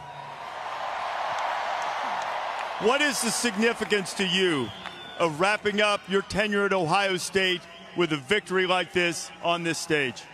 Well, I'd like to say that there's a mantra within our program. It says, when I need you the most, you give us your very best. And this has been a rugged year. We had the issue in the summer. We had maybe the best player in college football go down. We had a terrible loss. But when we needed each other, we gave us our very best, and they did. We're playing as good a football as anybody in the country right now. What will be your lasting memory, not only from this game, but from your time at Ohio State. Well, our mission, when we said back in, I believe it was 2011, we want to make the great state of Ohio proud. We want to make this great university proud. I am so proud of our players. We've had a great run, and I appreciate Buckeye Nation for being there the whole time. Urban, congratulations. Well done. Urban Meyer. Now we want to give out the Players of the Game award. First, we'll start on offense. I think we have a pretty good idea of who's going to win that. 3 touchdown passes, 50 for the season, the offensive player of the game, Dwayne Haskins. Dwayne, congratulations. Be careful with that. Great start to this game. What was working well for you guys in the first half particularly? It's finding the open zones of the defense, completing passes, executing, and that's what we needed to do to win the game. With this being Coach Meyer's last game, how significant was it to you guys to send him out with a victory? Tell this man, thank you. As a recruit, he came to my house and told me he's going to be the best player, best person I could be. So I appreciate him for coaching me, and I'm just really blessed he's my coach. 50 touchdowns in a Rose Bowl championship. Dwayne, great season. Congratulations. For most of the game, that Buckeye defense was stifling, and the defensive player of the game is Brendan White. Brendan, congratulations. When the fourth quarter came, describe how that was trying to hold off Washington in the final moments. You know, we just have the brotherhood, you know, unselfishness and the love for your brother. So the whole defense knows just go out there and do it for each other, and the result came out as we're Rose Bowl champs. When Johnny recovered the onside kick and you knew victory had been salted away, what was that feeling like? Just knowing we went through this whole season and being able to, you know, be Big Ten champs and Rose Bowl champs, nothing better than this. Brendan, congratulations. Well done. Ohio State with the win. We've handed out the trophies, but Urban, I want you to pay attention to the video board here. Some of your players have a message for you that we'd like to show everyone in the stadium now.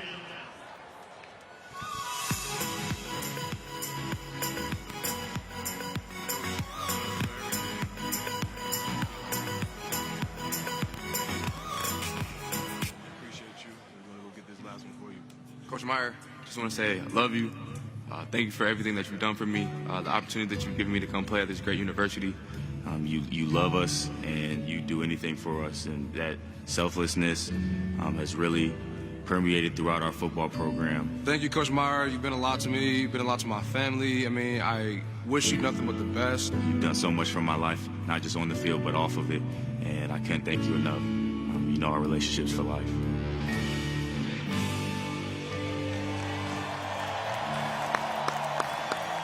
Urban, your record is that of one of the greatest in the history of this sport.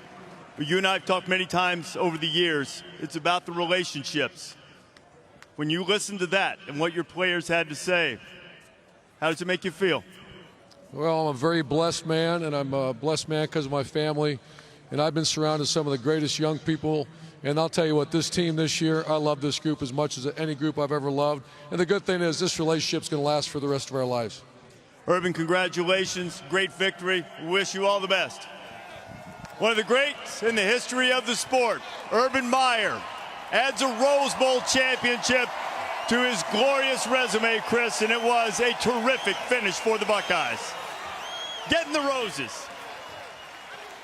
He's been not nearly as filled with emotion, Kirk, as we saw him after beating Michigan, running his record against, as he calls it, the team up north to 7-0. Then there was Northwestern. Now I think maybe it's beginning to hit him just a bit more than it was at the end of that game. Yeah, I think when you see your teammate or your players make comments like that, how much you've impacted their lives, then to have your son. Is it sinking in right now for him? You think I think this so. is it? Yeah, I think so. I think so. Yeah, I think when you hear what makes him emotional is his family and his players. And you can see how emotional Shelley is. And as of right now, Ryan Day is the head coach. Urban hasn't been worried about recruiting. It's been Ryan Day focusing on the next wave of Buckeye players. And this man feels so comfortable about his successor. That's what he said, that stepping aside was was possible, and now you've got a whole new chapter of Ohio State football ahead with him still being in the building and around the program, he says. Yeah, I thought he made a good comment when he said it's the end of an era. You know, he closed it off as one of the winningest coaches in college football history, and just done amazing things in Columbus. And like you said, I think a big part of him being willing to step down was having a guy like Ryan Day who can step in and keep the continuity that they've been able to build over these last 5, 6, 7 years. Strange game. The stats don't really tell the story of this one. Washington ended up having 80 more yards than Meyer's team, but it's Ohio State surviving a 20-0 run by the Huskies in the fourth quarter. Meyer and the Buckeyes leave Pasadena on top as he heads to the next phase of his career. The Ford postgame is brought to you by Ford. Built Ford proud.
And welcome back to the Ford post-game show.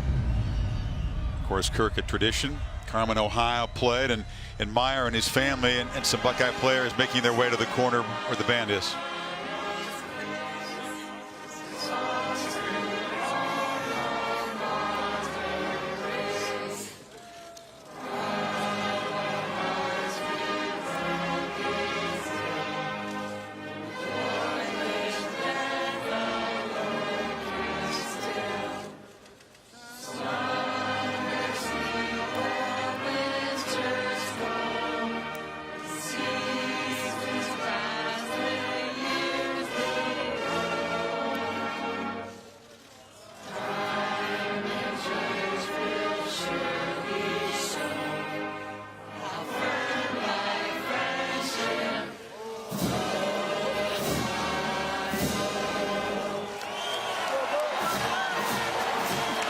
Final time for some of the Buckeyes. Mike Weber Jr. is declared. We expect Haskins to do the same, and Draymond Jones. Kirkwood is the seniors, guys like Harris Campbell, who had a monster game. Terry McLaurin, Johnny Dixon, guys who grew up together as college football players in the same position room. And now Meyer going to give a final salute to the band, which is as important to the culture at Ohio State as a football team. I was going to say that the marching band at Ohio State is right up in the top 5 when you put up Woody Hayes and think about some of the greats that have been at Ohio State. The fans of Ohio State revere the Ohio State band, and that was his way of saluting them and thanking them. We've talked all day and really all month and all season about the fact that Urban Meyer does have his detractors. He's made some mistakes that he's admitted to. Some very public mistakes, including in recent months. He even made reference to it to Reese on the stand, and it was a painful final season for him in many ways. This is really the best possible finish for it, short of a national championship, to come to the Rose Bowl for the first time as he and Shelley make the walk from one end of the field to the tunnel.